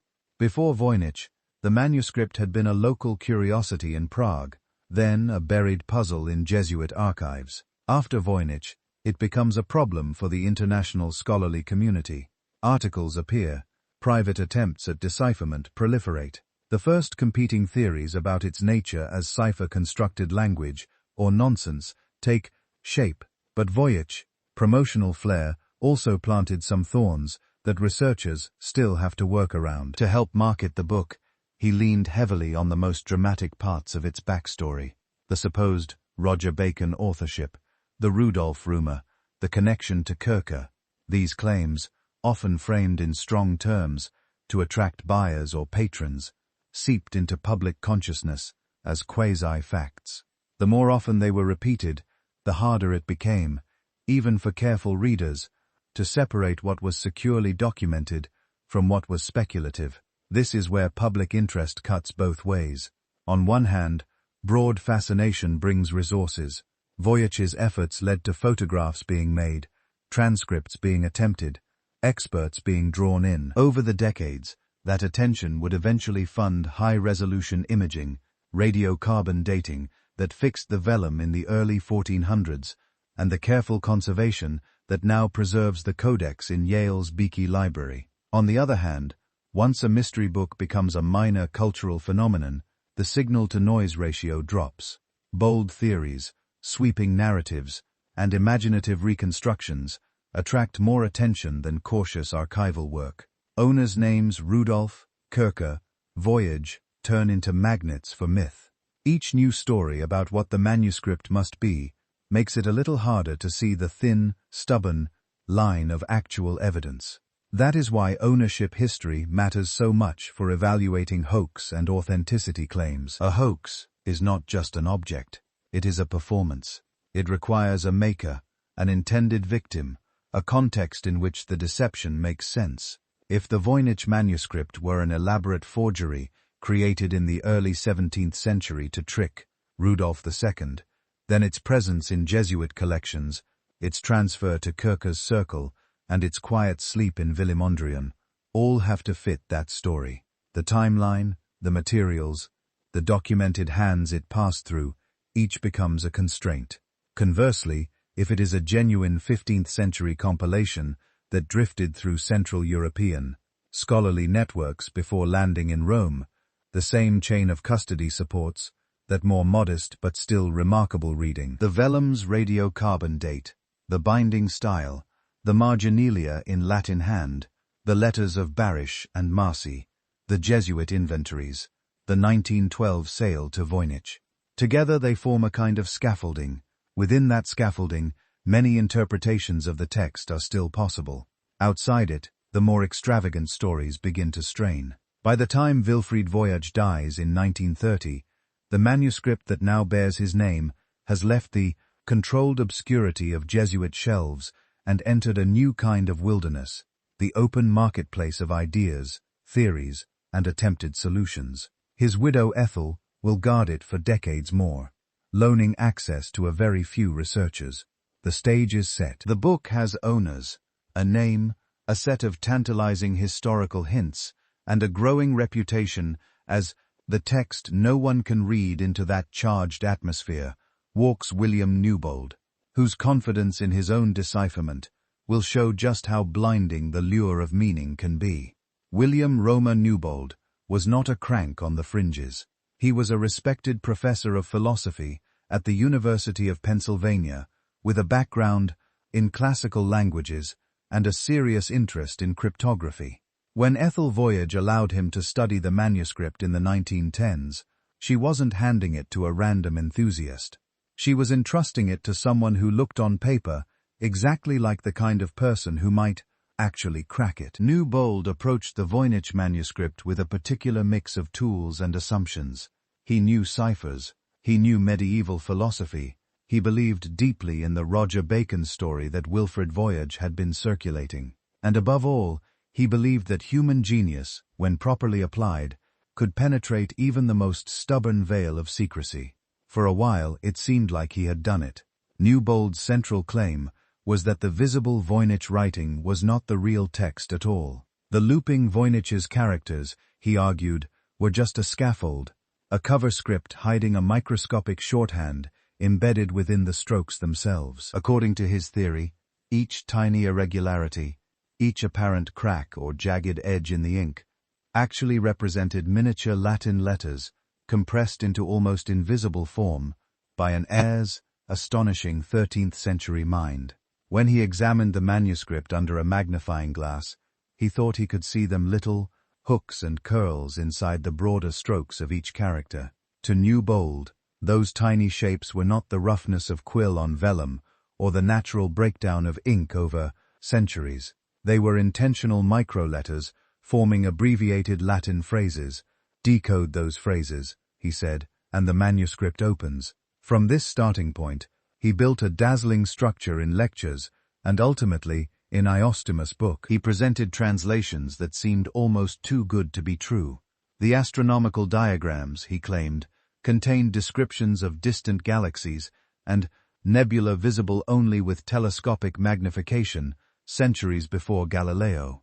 The biological drawings, he said, concealed observations about human reproduction and cellular structure that anticipated modern microscopy. All of this, Newbold argued, proved that Roger Bacon, or some equally extraordinary medieval scientist, had somehow combined advanced optics with an unprecedented cipher system.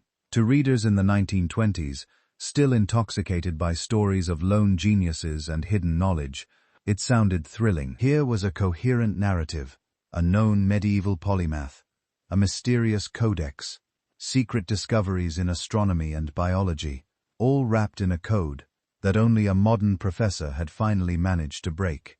Journals published his results. Public lectures drew crowds. For a brief time, Newbold's solution was treated by many as the long-awaited key. Then people started looking more closely. The first cracks did not appear in the manuscript. They appeared in Newbold's method. Cryptographers and medievalists who tried to follow his decoding process discovered that it wasn't really a process at all in the usual sense. It was an intricate chain of interpretive moves, each depending on the last, with very little independent check at any step. The microscopic shorthand itself was the weak link. Other scholars examined the pages under better magnification and saw what conservators and paleographers now recognize immediately. The so-called microletters were just artifacts. When iron ghoul ink ages, it can craze and flake. When a quill lifts slightly, or the scribe writes faster, strokes become uneven. Vellum has its own surface irregularities under magnification. All of these combine into tiny cracks and curls that are tempting to read as intentional shapes, but are not. If the microscopic letters weren't real, the entire cipher system collapsed. Without them, the decoded Latin phrases evaporated, because they had never been generated by a repeatable rule set. They had been assembled through constant reinterpretation, spotting a fragment here, stretching an abbreviation there, adjusting the reading when it began to drift from what Newbold felt the passage ought to say. Critics pointed out another problem. Newbold's supposed Baconian science was suspiciously modern. His readings turned the 13th century into a mirror of the early 20th. Telescopes that functioned like contemporary lenses, embryology that echoed recent discoveries. It was as if the manuscript had been waiting for 600 years to confirm the worldview of a professor in 1919. That is the hallmark of confirmation bias. You begin with a strong expectation here that Roger Bacon was the author and that he anticipated modern science. Then you unconsciously bend ambiguous data until it fits the story you already believe. Newbold undoubtedly worked in good faith, but once he committed to the idea that the Voynich concealed microscopic writing, every speck of ink damage became a probable letter, and every sequence of probable letters could be finessed into a meaningful sentence. The episode became a cautionary tale very quickly. In 1931, just a few years after Newbold's death, his own colleague John Manley published a thorough demolition of the microscopic shorthand theory. Manley showed that different scholars looking at the same ink cracks saw different letters. He demonstrated that Newbold quietly allowed himself multiple options at each step until he reached a sentence that aligned with what he hoped to find. He argued persuasively that the whole edifice was a house built on random noise. For later voyage researchers, Newbold's story had a sobering effect. It reminded cryptographers that visual pattern seeking is a dangerous guide when the signal is weak and the stakes are high. It reminded historians that enthusiasm for a hero figure like Roger Bacon can warp judgment. And it reminded everyone that with a text as opaque as the Voynich, you can often extract some kind of meaning if you're willing to adjust your rules flexibly enough. The challenge is not to find meanings, it is to find methods that are constrained, testable, and replicable by others. In that sense, Newbold's failure became strangely productive. Future attempts at decipherment were under more pressure to publish clear algorithms and statistical tests, not just narratives. Proposed readings had to survive independent checking. Claims that the script hid microscopic letters, steganographic images, or other invisible layers now faced a higher bar. Extraordinary evidence, not just suggestive photographs. The episode also forces a subtler distinction that matters in any long-running mystery. There is a difference between sincere scholarship that overreaches and wishful decoding that never submits to critique. Newbold belongs firmly in the first category. He spent years with the manuscript, built a complex theory, exposed it to his peers, and once the criticisms landed, his solution did not survive. That is how scholarship is supposed to work, even when the conclusion is uncomfortable. And even a failed attempt leaves traces that are useful. By showing that the page-level ink irregularities are consistent with aging, not hidden micro-writing, Newbold's critics narrowed the field. They gave us one more thing the Voynich almost certainly is not.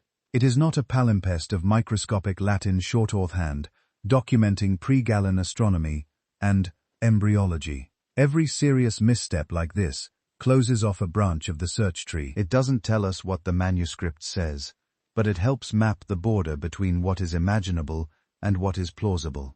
When we watch Newbold, confident and ingenious, lose his way in a forest of ink cracks and expectations, we get a clear warning. With a book like this, the human desire to see meaning everywhere is both our greatest asset and our most persistent trap. The next people to tackle the manuscript would bring a different set of tools. They were used to dealing with hard problems under pressure, and they knew better than most how easy it is to fool yourself when you want a solution too badly.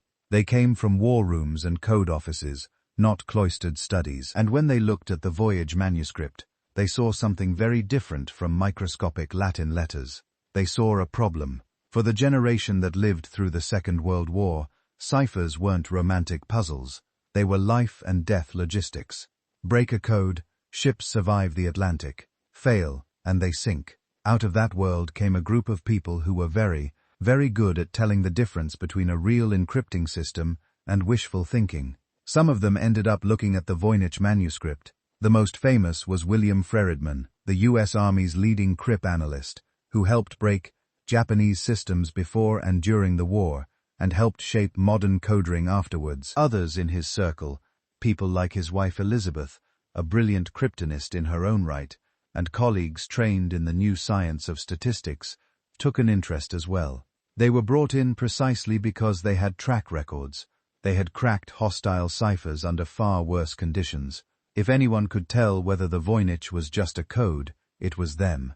They approached it the way they would any unknown system, not with narratives about medieval geniuses, but with tests. One of the first questions you ask in cryptalysis is simple. What familiar patterns do you see? If the Voynich was written in a European language, enciphered with a classical substitution system, a kind of method actually used in the late Middle Ages and Renaissance, then certain signatures ought to appear. In a basic monoalphabetic substitution, each plain text letter is swapped consistently for some other symbol underneath. The language doesn't change. The most common letters stay common. The relative frequencies of bigrams and trigrams, 2- and 3-letter combinations, stay roughly the same. The internal structure of words still reflects the underlying grammar. You can attack a cipher like that, statistically, even if you don't know the language at first. Friedman and others ran those checks. They looked at letter frequencies. They looked at the shapes of words. They tried to segment the text into probable vowels and consonants to see whether any familiar pattern Latin, German, Italian would emerge through the veil of substitution. It didn't. Voynich's characters have frequency distributions that are suspiciously clean, more regular, and even than typical European languages. Word lengths cluster in a narrow band. There are comparatively few very short words, and very few very long ones. Certain glyphs hardly ever appear doubled or in particular positions. Some sequences of symbols recur with minor variations, like a word and its dialectal forms, but not in a way that maps neatly onto known morphology. This pushed the coderiers toward more complex hypothesis. Maybe it wasn't a simple one-to-one substitution. Maybe it was a polyalphabetic cipher, where the symbol used for a given letter shifts according to some key. Maybe it used homophones, multiple symbols standing for the same plain text letter, to flatten the frequency distribution. Maybe there were nulls inserted, extra characters with no meaning at all. They tried those models too. They looked for periodicities that might reveal a repeating key. They searched for the telltale traces of polyalphabetic systems they knew from Renaissance, Europe, and from their own wartime experience. Again, nothing fitted cleanly. You could massage parts of the text into looking like one system or another, but the pattern would break when you shifted sections or when you applied the same rule somewhere else. Here, another problem reared its head, one that makes the Voynich much more difficult than wartime traffic. In a typical military cipher, you know something about the underlying language. You might even know a lot. Common phrases, expected formats, stereotyped reports that gives you footholds. Even partial plain text guesses, attack at dawn, weather report, command can anchor a solution. With the Voynich, you have none of that. You don't know what language lies beneath, if any. You don't know whether there is a single consistent cipher system or different systems for different sections or encryption layered over some kind of shorthand. You don't even know if the script represents sounds at all, or if it's encoding something like syllables or concepts or numbers. Every unknown multiplies the search space. Unknown script type, unknown language group, unknown time period of composition, unknown cipher family, and a manuscript whose sections botanical, astronomical, ballological, rex, might each follow their own rules, or share only some of them. What looks like one problem could be 6. Freridman understood this. In the 1950s, he convened what came to be called the first study group on the Voynich, pulling in other coderiers and linguists to pull their skills. They didn't produce a translation. What they produced was more modest, and in some ways, more important, a set of constraints. They showed that the text behaves in ways that are strongly consistent with some kind of systematic generation process. It has word-like units, line-based structure, and non-random repetition patterns. It fails many tests of pure gibberish, but they also showed that it does not behave like a straightforward enciphered version of any known European language using known classical ciphers. Whatever is going on is either more exotic or not a cipher in the ordinary sense at all. This is where the phrase looks statistical becomes treacherous. A page of randomly hit typewriter keys looks chaotic, and statistics confirm that it is. A page of normal prose shows clear patterns in letter and word frequencies, and statistics confirm that too. But you can engineer an in-between structured nonsense generated by rules that imitate the surface features of language without encoding any underlying meaning. You can write out syllable-like strings according to a template, making sure common clusters repeat at plausible intervals. You can rotate and slightly alter words so that they feel like inflected forms. You can constrain where certain symbols appear, so they act like vowels or consonants. To a first pass, the result will look statistical in the sense that it will fail simple tests for random noise and pass simple tests for structure. That is exactly what makes the Voynich so slippery. Many of its properties could arise from meaningful text passing through an unknown cipher, but many of those same properties could arise from a system designed quite deliberately to imitate meaningful text. Without an independent key, without some external anchor telling you this glyph equals this sound in this language, you can't tell those two worlds apart just by counting. Cryptanalysis without a key is still possible, but its power is limited. What it can do, and what the war-era analysts did, is close doors. They could say the Voynich is almost certainly not a simple monoalphabetic substitution of Latin. It does not behave like ordinary and ciphered German or Italian under the classical methods. It does not match known historical cipher manuals from the 15th and 16th centuries. If it is a code, it is highly unorthodox for its time, or deliberately obfuscating its own statistics, or both. What they could not do was produce a unique, verifiable decryption. Every time someone proposed a scheme, it required so many special allowances, so many exceptions, local rules, and contextual adjustments, that it began to look less like decipherment and more like new bolds, microscript, only written in mathematics instead of ink cracks. By the late 20th century, the era of paper messages and hand-broken ciphers was fading. Computers, new branches of linguistics, and large text corpora were beginning to offer a different toolkit. The codebreakers of the war years had done what they could. They had pushed the problem to its boundaries, shown where simple explanations fail, and left behind a careful map of statistical oddities. The next wave of researchers would follow those contours with more powerful instruments, asking a slightly different question.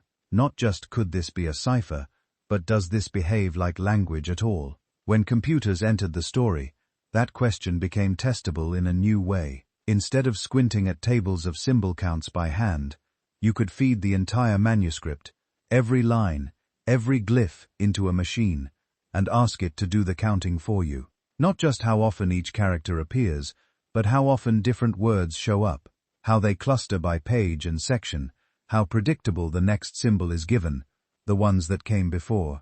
This is where modern linguistics and statistics meet the Voynich. Every known language has a kind of fingerprint in its word frequencies. A small number of words, the, and, of, in English, are used constantly. A much larger number are rare. When you plot this, you get a characteristic curve, often close to what's called Zipf's law.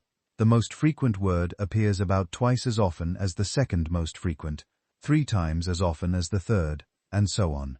The exact shape varies across languages, but the broad pattern is surprisingly robust.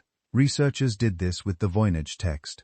Whatever the underlying script represents, they treated each space-delimited unit as a word and counted. The result was unsettlingly familiar. The Voynich doesn't win, then behave like random noise where each symbol is equally likely and the distribution is flat. Its words follow a long-tailed curve, very similar to that of real languages. There are a few very common tokens, and many that appear only once or twice. When you look at character-level statistics, how often each glyph appears, how often glyphs follow each other, you see the same thing. Some sequences are common, some are rare, some are effectively forbidden. This is what linguists call non-uniform, non-random structure. Entropy measures tell a similar story. Entropy in this context is a way of talking about how predictable a stream of symbols is. If you know nothing about what's coming next, entropy is high. If you can guess the next character or word with some confidence based on what you follow, entropy is lower. Real languages tend to land in a particular band, not too predictable, not too chaotic. When you compute those values for Voynich cheeses, they come out close to those of natural language. Not identical, and there are differences if you drill into the details, but well within the range you'd expect for something produced by rules, not by coin flips. You see it in subtler patterns as well. Certain glyphs prefer to appear at the beginnings of words, others in the middle, others at the end. Some character clusters repeat with minor variations, like a root with different endings. There are families of words that differ only by one letter, distributed across the text, in ways that feel grammatical. You can model these as if there were phonotactic rules, constraints on what sounds can occur where, and the fit is surprisingly good. Then, when you cluster the text by section, another layer emerges. Take just the botanical pages and run a statistical analysis on their word usage. Then do the same for the astronomical diagrams or the barnological sections with the bathing, women, or the final pages that look like recipes and lists. When you compare those profiles, they differ in consistent ways. Certain words and glyph sequences are much more common in one section than another, as if you were looking at topic-specific vocabulary. That's exactly what you'd expect in a real book. A medieval herbal written in Latin uses different words in its plant descriptions than a treatise on astronomy or a collection of household recipes. Each genre has its own technical terms and habits. The Voynich seems to have that kind of internal structure too. You can even train simple machine learning classifiers to guess which section a line comes from, based only on the pattern of glyphs with accuracy better than chance. All of this is why you often hear that the Voynich has grammar-like behavior. It has repeatable patterns, preferred orders, clusters that act like morphological variants. The probabilities of sequences are constrained in much the same way that syllables and morphs are constrained in real languages. But here, the same warning returns. Structure is not meaning. You can build a system that mimics these statistical fingerprints without encoding any underlying language at all. If you design a recipe for generating pseudo-words, say choose one symbol from set A, then one or two from set B, maybe add a tail from set C, you will automatically get preferred positions, forbidden combinations, and word families. If you bias your choices according to a zip-like distribution, you'll get something that passes a word frequency test. If you tweak the recipe for different sections, slightly different symbol sets, slightly different biases, you'll even get convincing topical clusters. Many of the modern models of Voynich, including those that simulate it using Markov processes or other generative rules, demonstrate exactly this. You can reproduce a lot of language like statistics without having a language underneath. The same dataset can support multiple narratives. One researcher's algorithm might treat the text as an enciphered Romance language, and others might treat it as auto-dated nonsense with constraints. Both can claim truthfully that their outputs match certain statistical features. That's the limit of this kind of analysis. It's very good at saying what the text is not. It is very unlikely to be pure random trash. It is not just arbitrary scribbles. Its structure is too consistent, too rule-bound to be produced by a bored scribe making marks. But those same tools are much weaker at saying what the text positively is.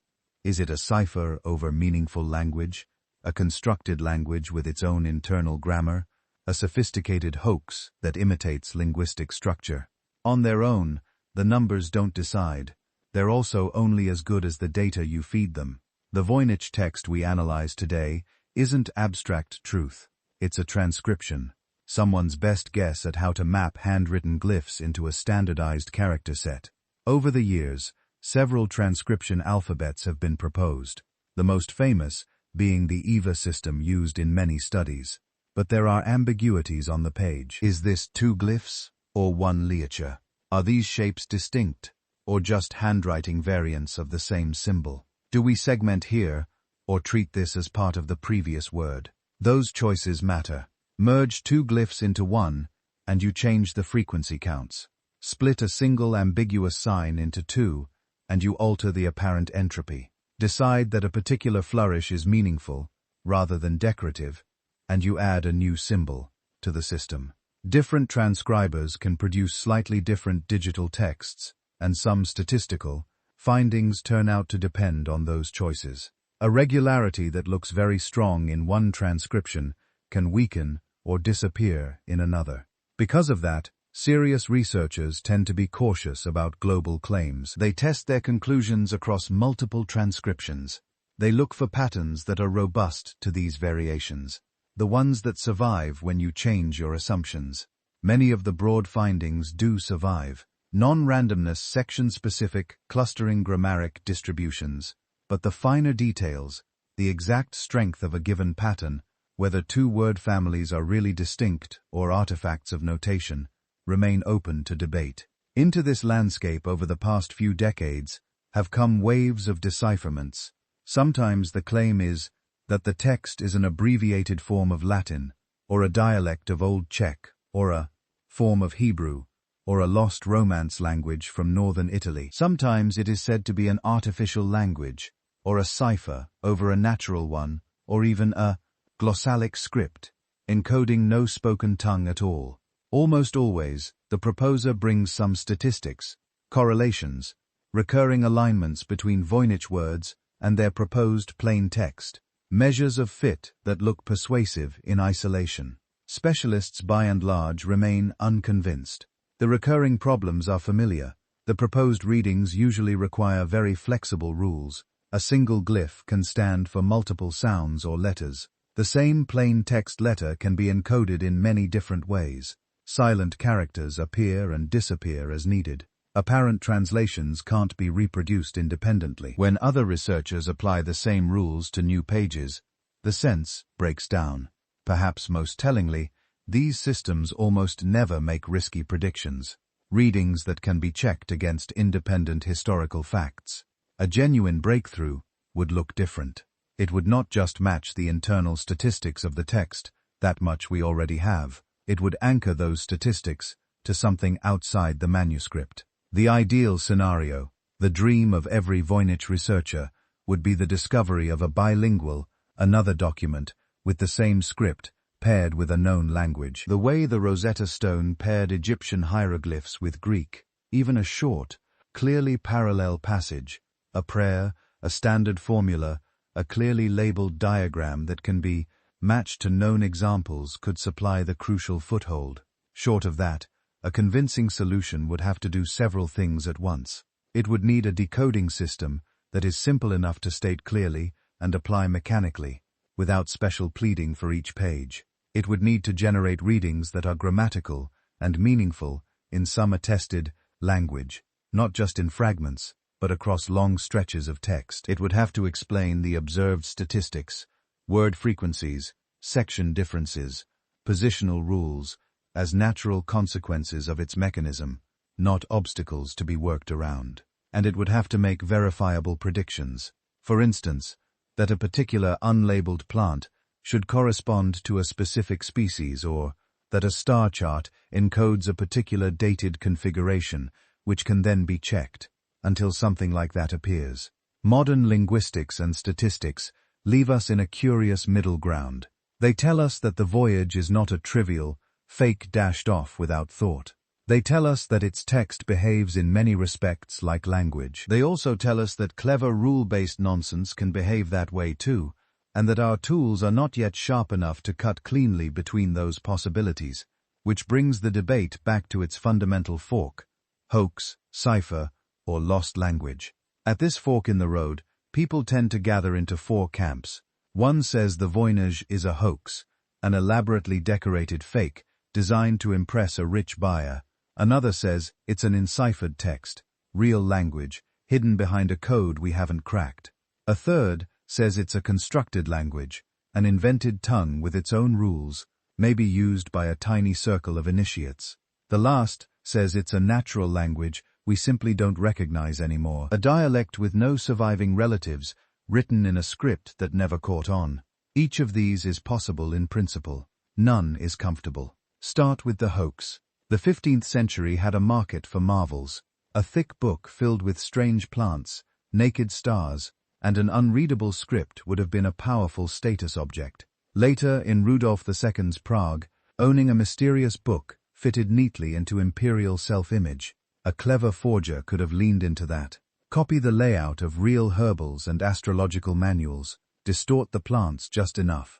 Invent a script that looks vaguely like writing, and you have something that feels plausible, without ever needing to say anything. Modern analyses have shown that you can algorithmically generate Voynich-like text. Follow a few recipes about which glyphs can appear where, introduce some variation, and you get word families, positional rules, even zip-like frequencies.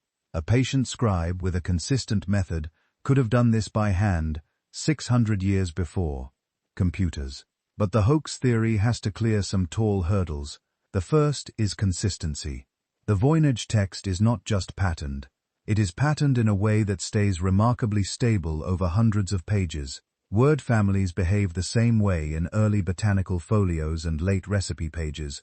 Section-specific vocabularies appear and reappear with discipline. If this is meaningless filler, it is filler generated by someone who could maintain a rigid, invisible rule system day after day without obvious slips.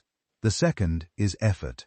Parchment was expensive, so were pigments. The vellum has been radiocarbon dated to the early 1400s. The quire structure suggests a planned codex, not random scrap reuse.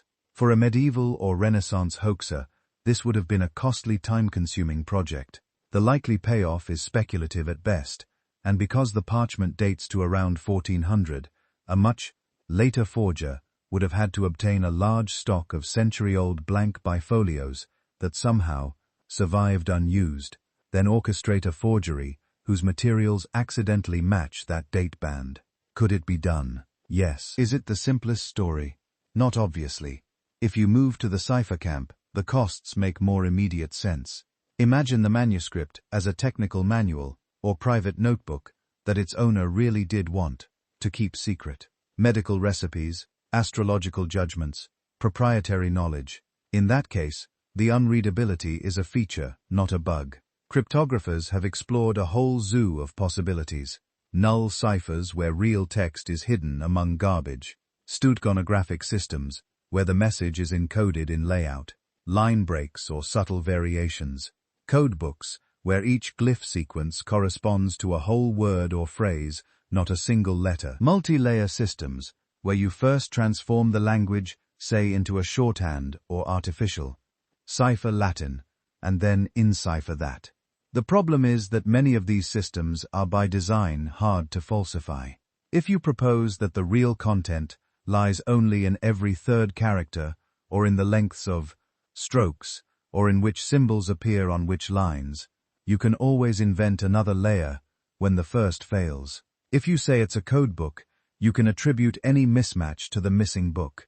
Testing these ideas requires assumptions about what the plain text language should be. How much compression is realistic?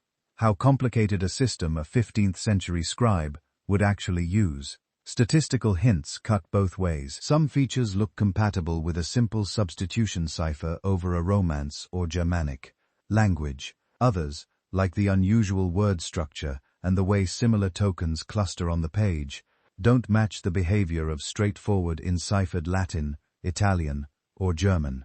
Then there are the language-first theories. Maybe Voya is a natural language written in a unique script, a local dialect, minority tongue, or professional jargon that simply never left many records.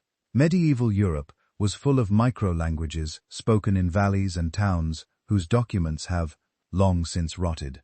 If one of those communities developed a specialized orthography, half shorthand, half mnemonic, its surviving output might look alien to us. A constructed language is a nearby possibility.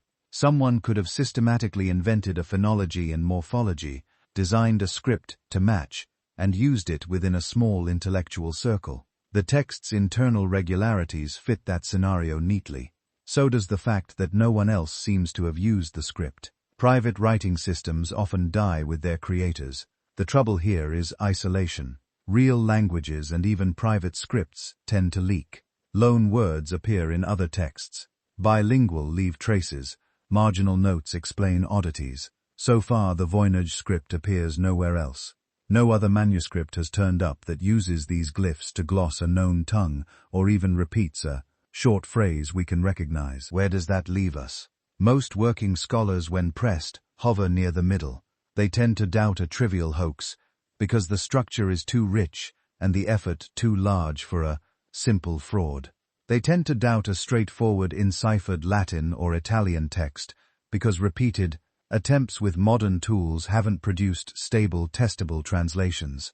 They leave room for more exotic ciphers and for the possibility of an unknown or constructed language, but admit that the evidence is thin. What would change minds is not another clever pattern, but an anchor, a short bilingual, a second document in the same script, with marginal glosses, a decoding method that can be applied by skeptics and still yields coherent, historically plausible readings across many pages without ad hoc fixes.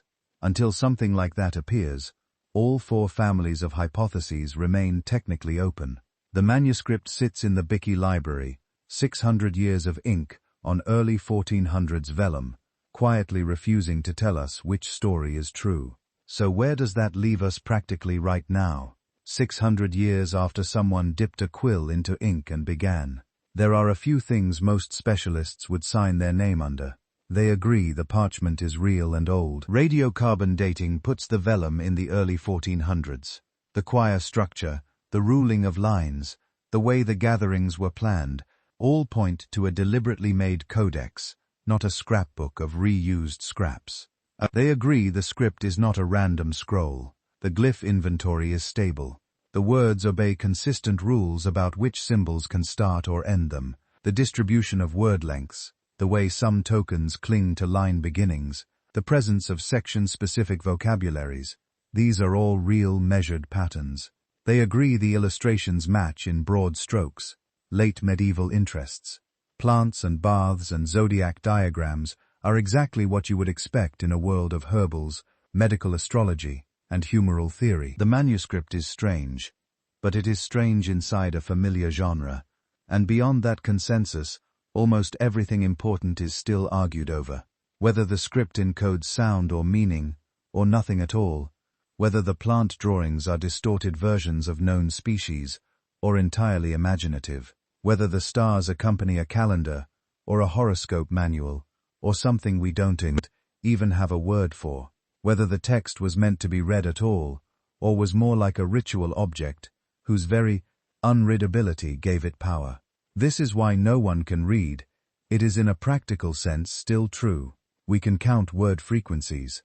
We can cluster similar tokens and watch them swirl into families. We can say that certain sequences prefer the ends of lines, or that some pages have unusually repetitive text. But we cannot open to folio 20 veil and say with any shared confidence, this is a recipe for a wound. Salve, or this paragraph explains a bathing regimen for pregnant women. Every claimed translation so far has failed on the same basic tests.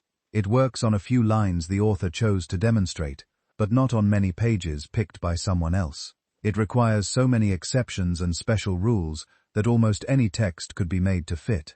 It delivers readings that could mean almost anything. Vague astrological-sounding phrases or herbal advice so generic it could have been written about any plant. So if you hear that someone has finally cracked the Voynich, how do you think about that claim? There are a few simple questions you can ask, even without being a cryptographer. Provenance. Where is this solution coming from? Is it built on publicly available images and data, or on private scans no one else can inspect? Does the method rely on secret tables or lost notebooks, or unverifiable anecdotes? Reproducibility. Can another person starting only from the published rules independently apply the system and get the same readings, not just for 3 lines, but for dozens of pages? If the answer depends on the original solver's intuition, feel for the language, or gift, that's a red flag. Predictive power. Did the method make risky predictions that could be checked? For example, This page should contain an unknown plant with these features, or this zodiac chart should have an extra missing folio here. Or did it simply retrofit meanings to pages we already know are about plants, stars, and baths? Peer scrutiny. Have specialists in medieval manuscripts, historical linguistics, and crypton analysis had a chance to examine the proposal, criticize it, and try to break it?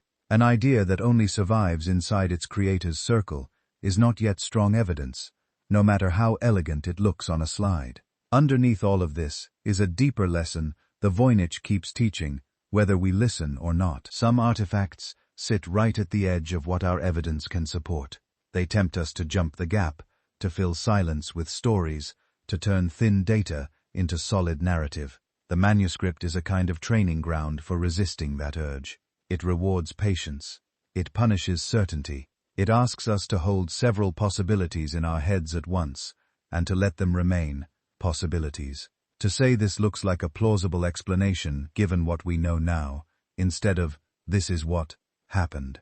To separate what the measurements actually show, ink composition, glyph frequencies, quire structure, from the stories we build around them. The Voynich Manuscript, in the meantime, continues to sit in its climate-controlled box at Yale, refusing to collapse into a single neat explanation. It is an active, living mystery, not because it hides a code we just haven't guessed yet, but because it keeps forcing us to confront the limits of what we can know about the past. And there is a kind of quiet comfort in that. Not every page in history will turn for us. Some will stay closed, their meaning just out of reach. Learning to sit with that, to let the not knowing be part of the experience rather than a flaw to be fixed, might be the most valuable thing this unreadable book has to teach. So, as we step back from it, what actually remains on the table after 600 years of speculation have been pared down by ink analysis, radiocarbon tests, and careful cataloging. We have a real book on real animal skin prepared in the early 1400s. The vellum isn't fantasy. It's been dated from multiple samples. The gatherings are sewn, the margins ruled, the quires numbered. Someone, or more than one someone, planned this as a coherent codex. We have a script that behaves like writing, but matches no known alphabet. The glyphs recur in stable combinations. Words appear, disappear, and cluster in ways that look like a human language at work, at least on the surface. But no dictionary, no grammar, no parallel text has ever turned the key. We have distinct clusters of illustrations that fall into recognizable late medieval genres. A long run of botanical pages with impossible plants whose roots and leaves refuse to line up neatly with any herbarium. Circular diagrams packed with stars, zodiacs, and cosmological wheels that almost, but not quite, fit the patterns of known astrology manuals. Crowded balneological pages with naked bodies in pipes and tubs and green pools that echo medical bathing traditions, yet follow rules no surviving text explains. Quieter pages near the end, with lines of short paragraphs that look like recipes or notes, but keep their secrets. And we can follow the book's modern life with unusual clarity. From its likely presence in the orbit of Rudolf II's Prague court, through Jesuit collections, to Wilfrid Voynich's purchase in 1912 from a villa, south of Rome, down into the catalogues of the Bailly Library at Yale, where it sits today, under a call, number, and a schedule of supervised viewings. Within that frame, the question at the center is still open. Is this a hoax constructed with medieval care, meaninglessly patterned, but convincing enough to fool even us? Is it a cipher, masking a real language behind a veil of substitution or algorithmic transformation? Is it a genuinely lost tongue, written in its own script, orphaned from the speech community that once made sense of it? The evidence we have can lean a little in each direction, but it does not yet lock into one. That uncertainty says something not just about the Voynich, but about how texts behave in history. Most of the time, writing survives in bundles, multiple copies, marginal glosses, translations, references in other works. The context cushions our ignorance. If we lose a page, 3 other manuscripts fill in the gap. If we forget a word, a parallel passage rescues it. Here the cushion is gone. We have a single artifact in a single copy, in a unique script, with no quoted passages, no colophons naming author or patron, no later scholar copying out a line to argue with it. It is language or language-like behavior, stripped of its community. When that happens, even the best tools begin to fail. Cryptography can tell us the text is patterned, but not what those patterns point to. Linguistic statistics can tell us that its word distributions resemble natural languages more than random noise, without being able to say which language family, or even whether there is sound beneath the symbols at all. History can anchor the parchment and the ink and the chain of owners, but not the thoughts that shape the sentences.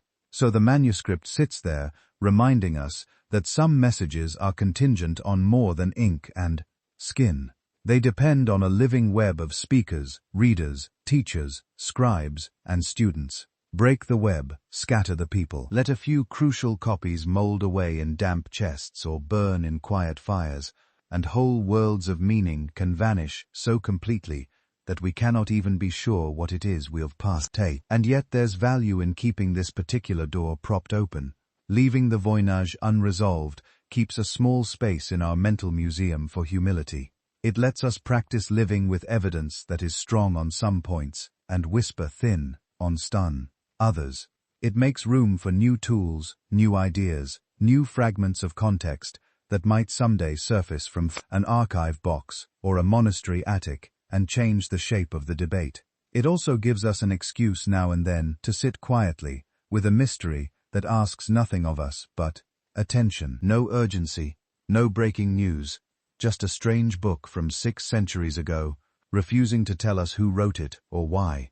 If you've enjoyed drifting through that quiet with us, it would genuinely help if you tap like, leave a comment, and subscribe so you don't miss future stories. And since it's always interesting to see how far the ripples reach, let us know in the comments where you're listening from. If you'd like to wander further into deep time and other unsolved chapters of our past, there's a book waiting for you. Slow prehistoric secrets, told in the same careful, sleep-friendly way.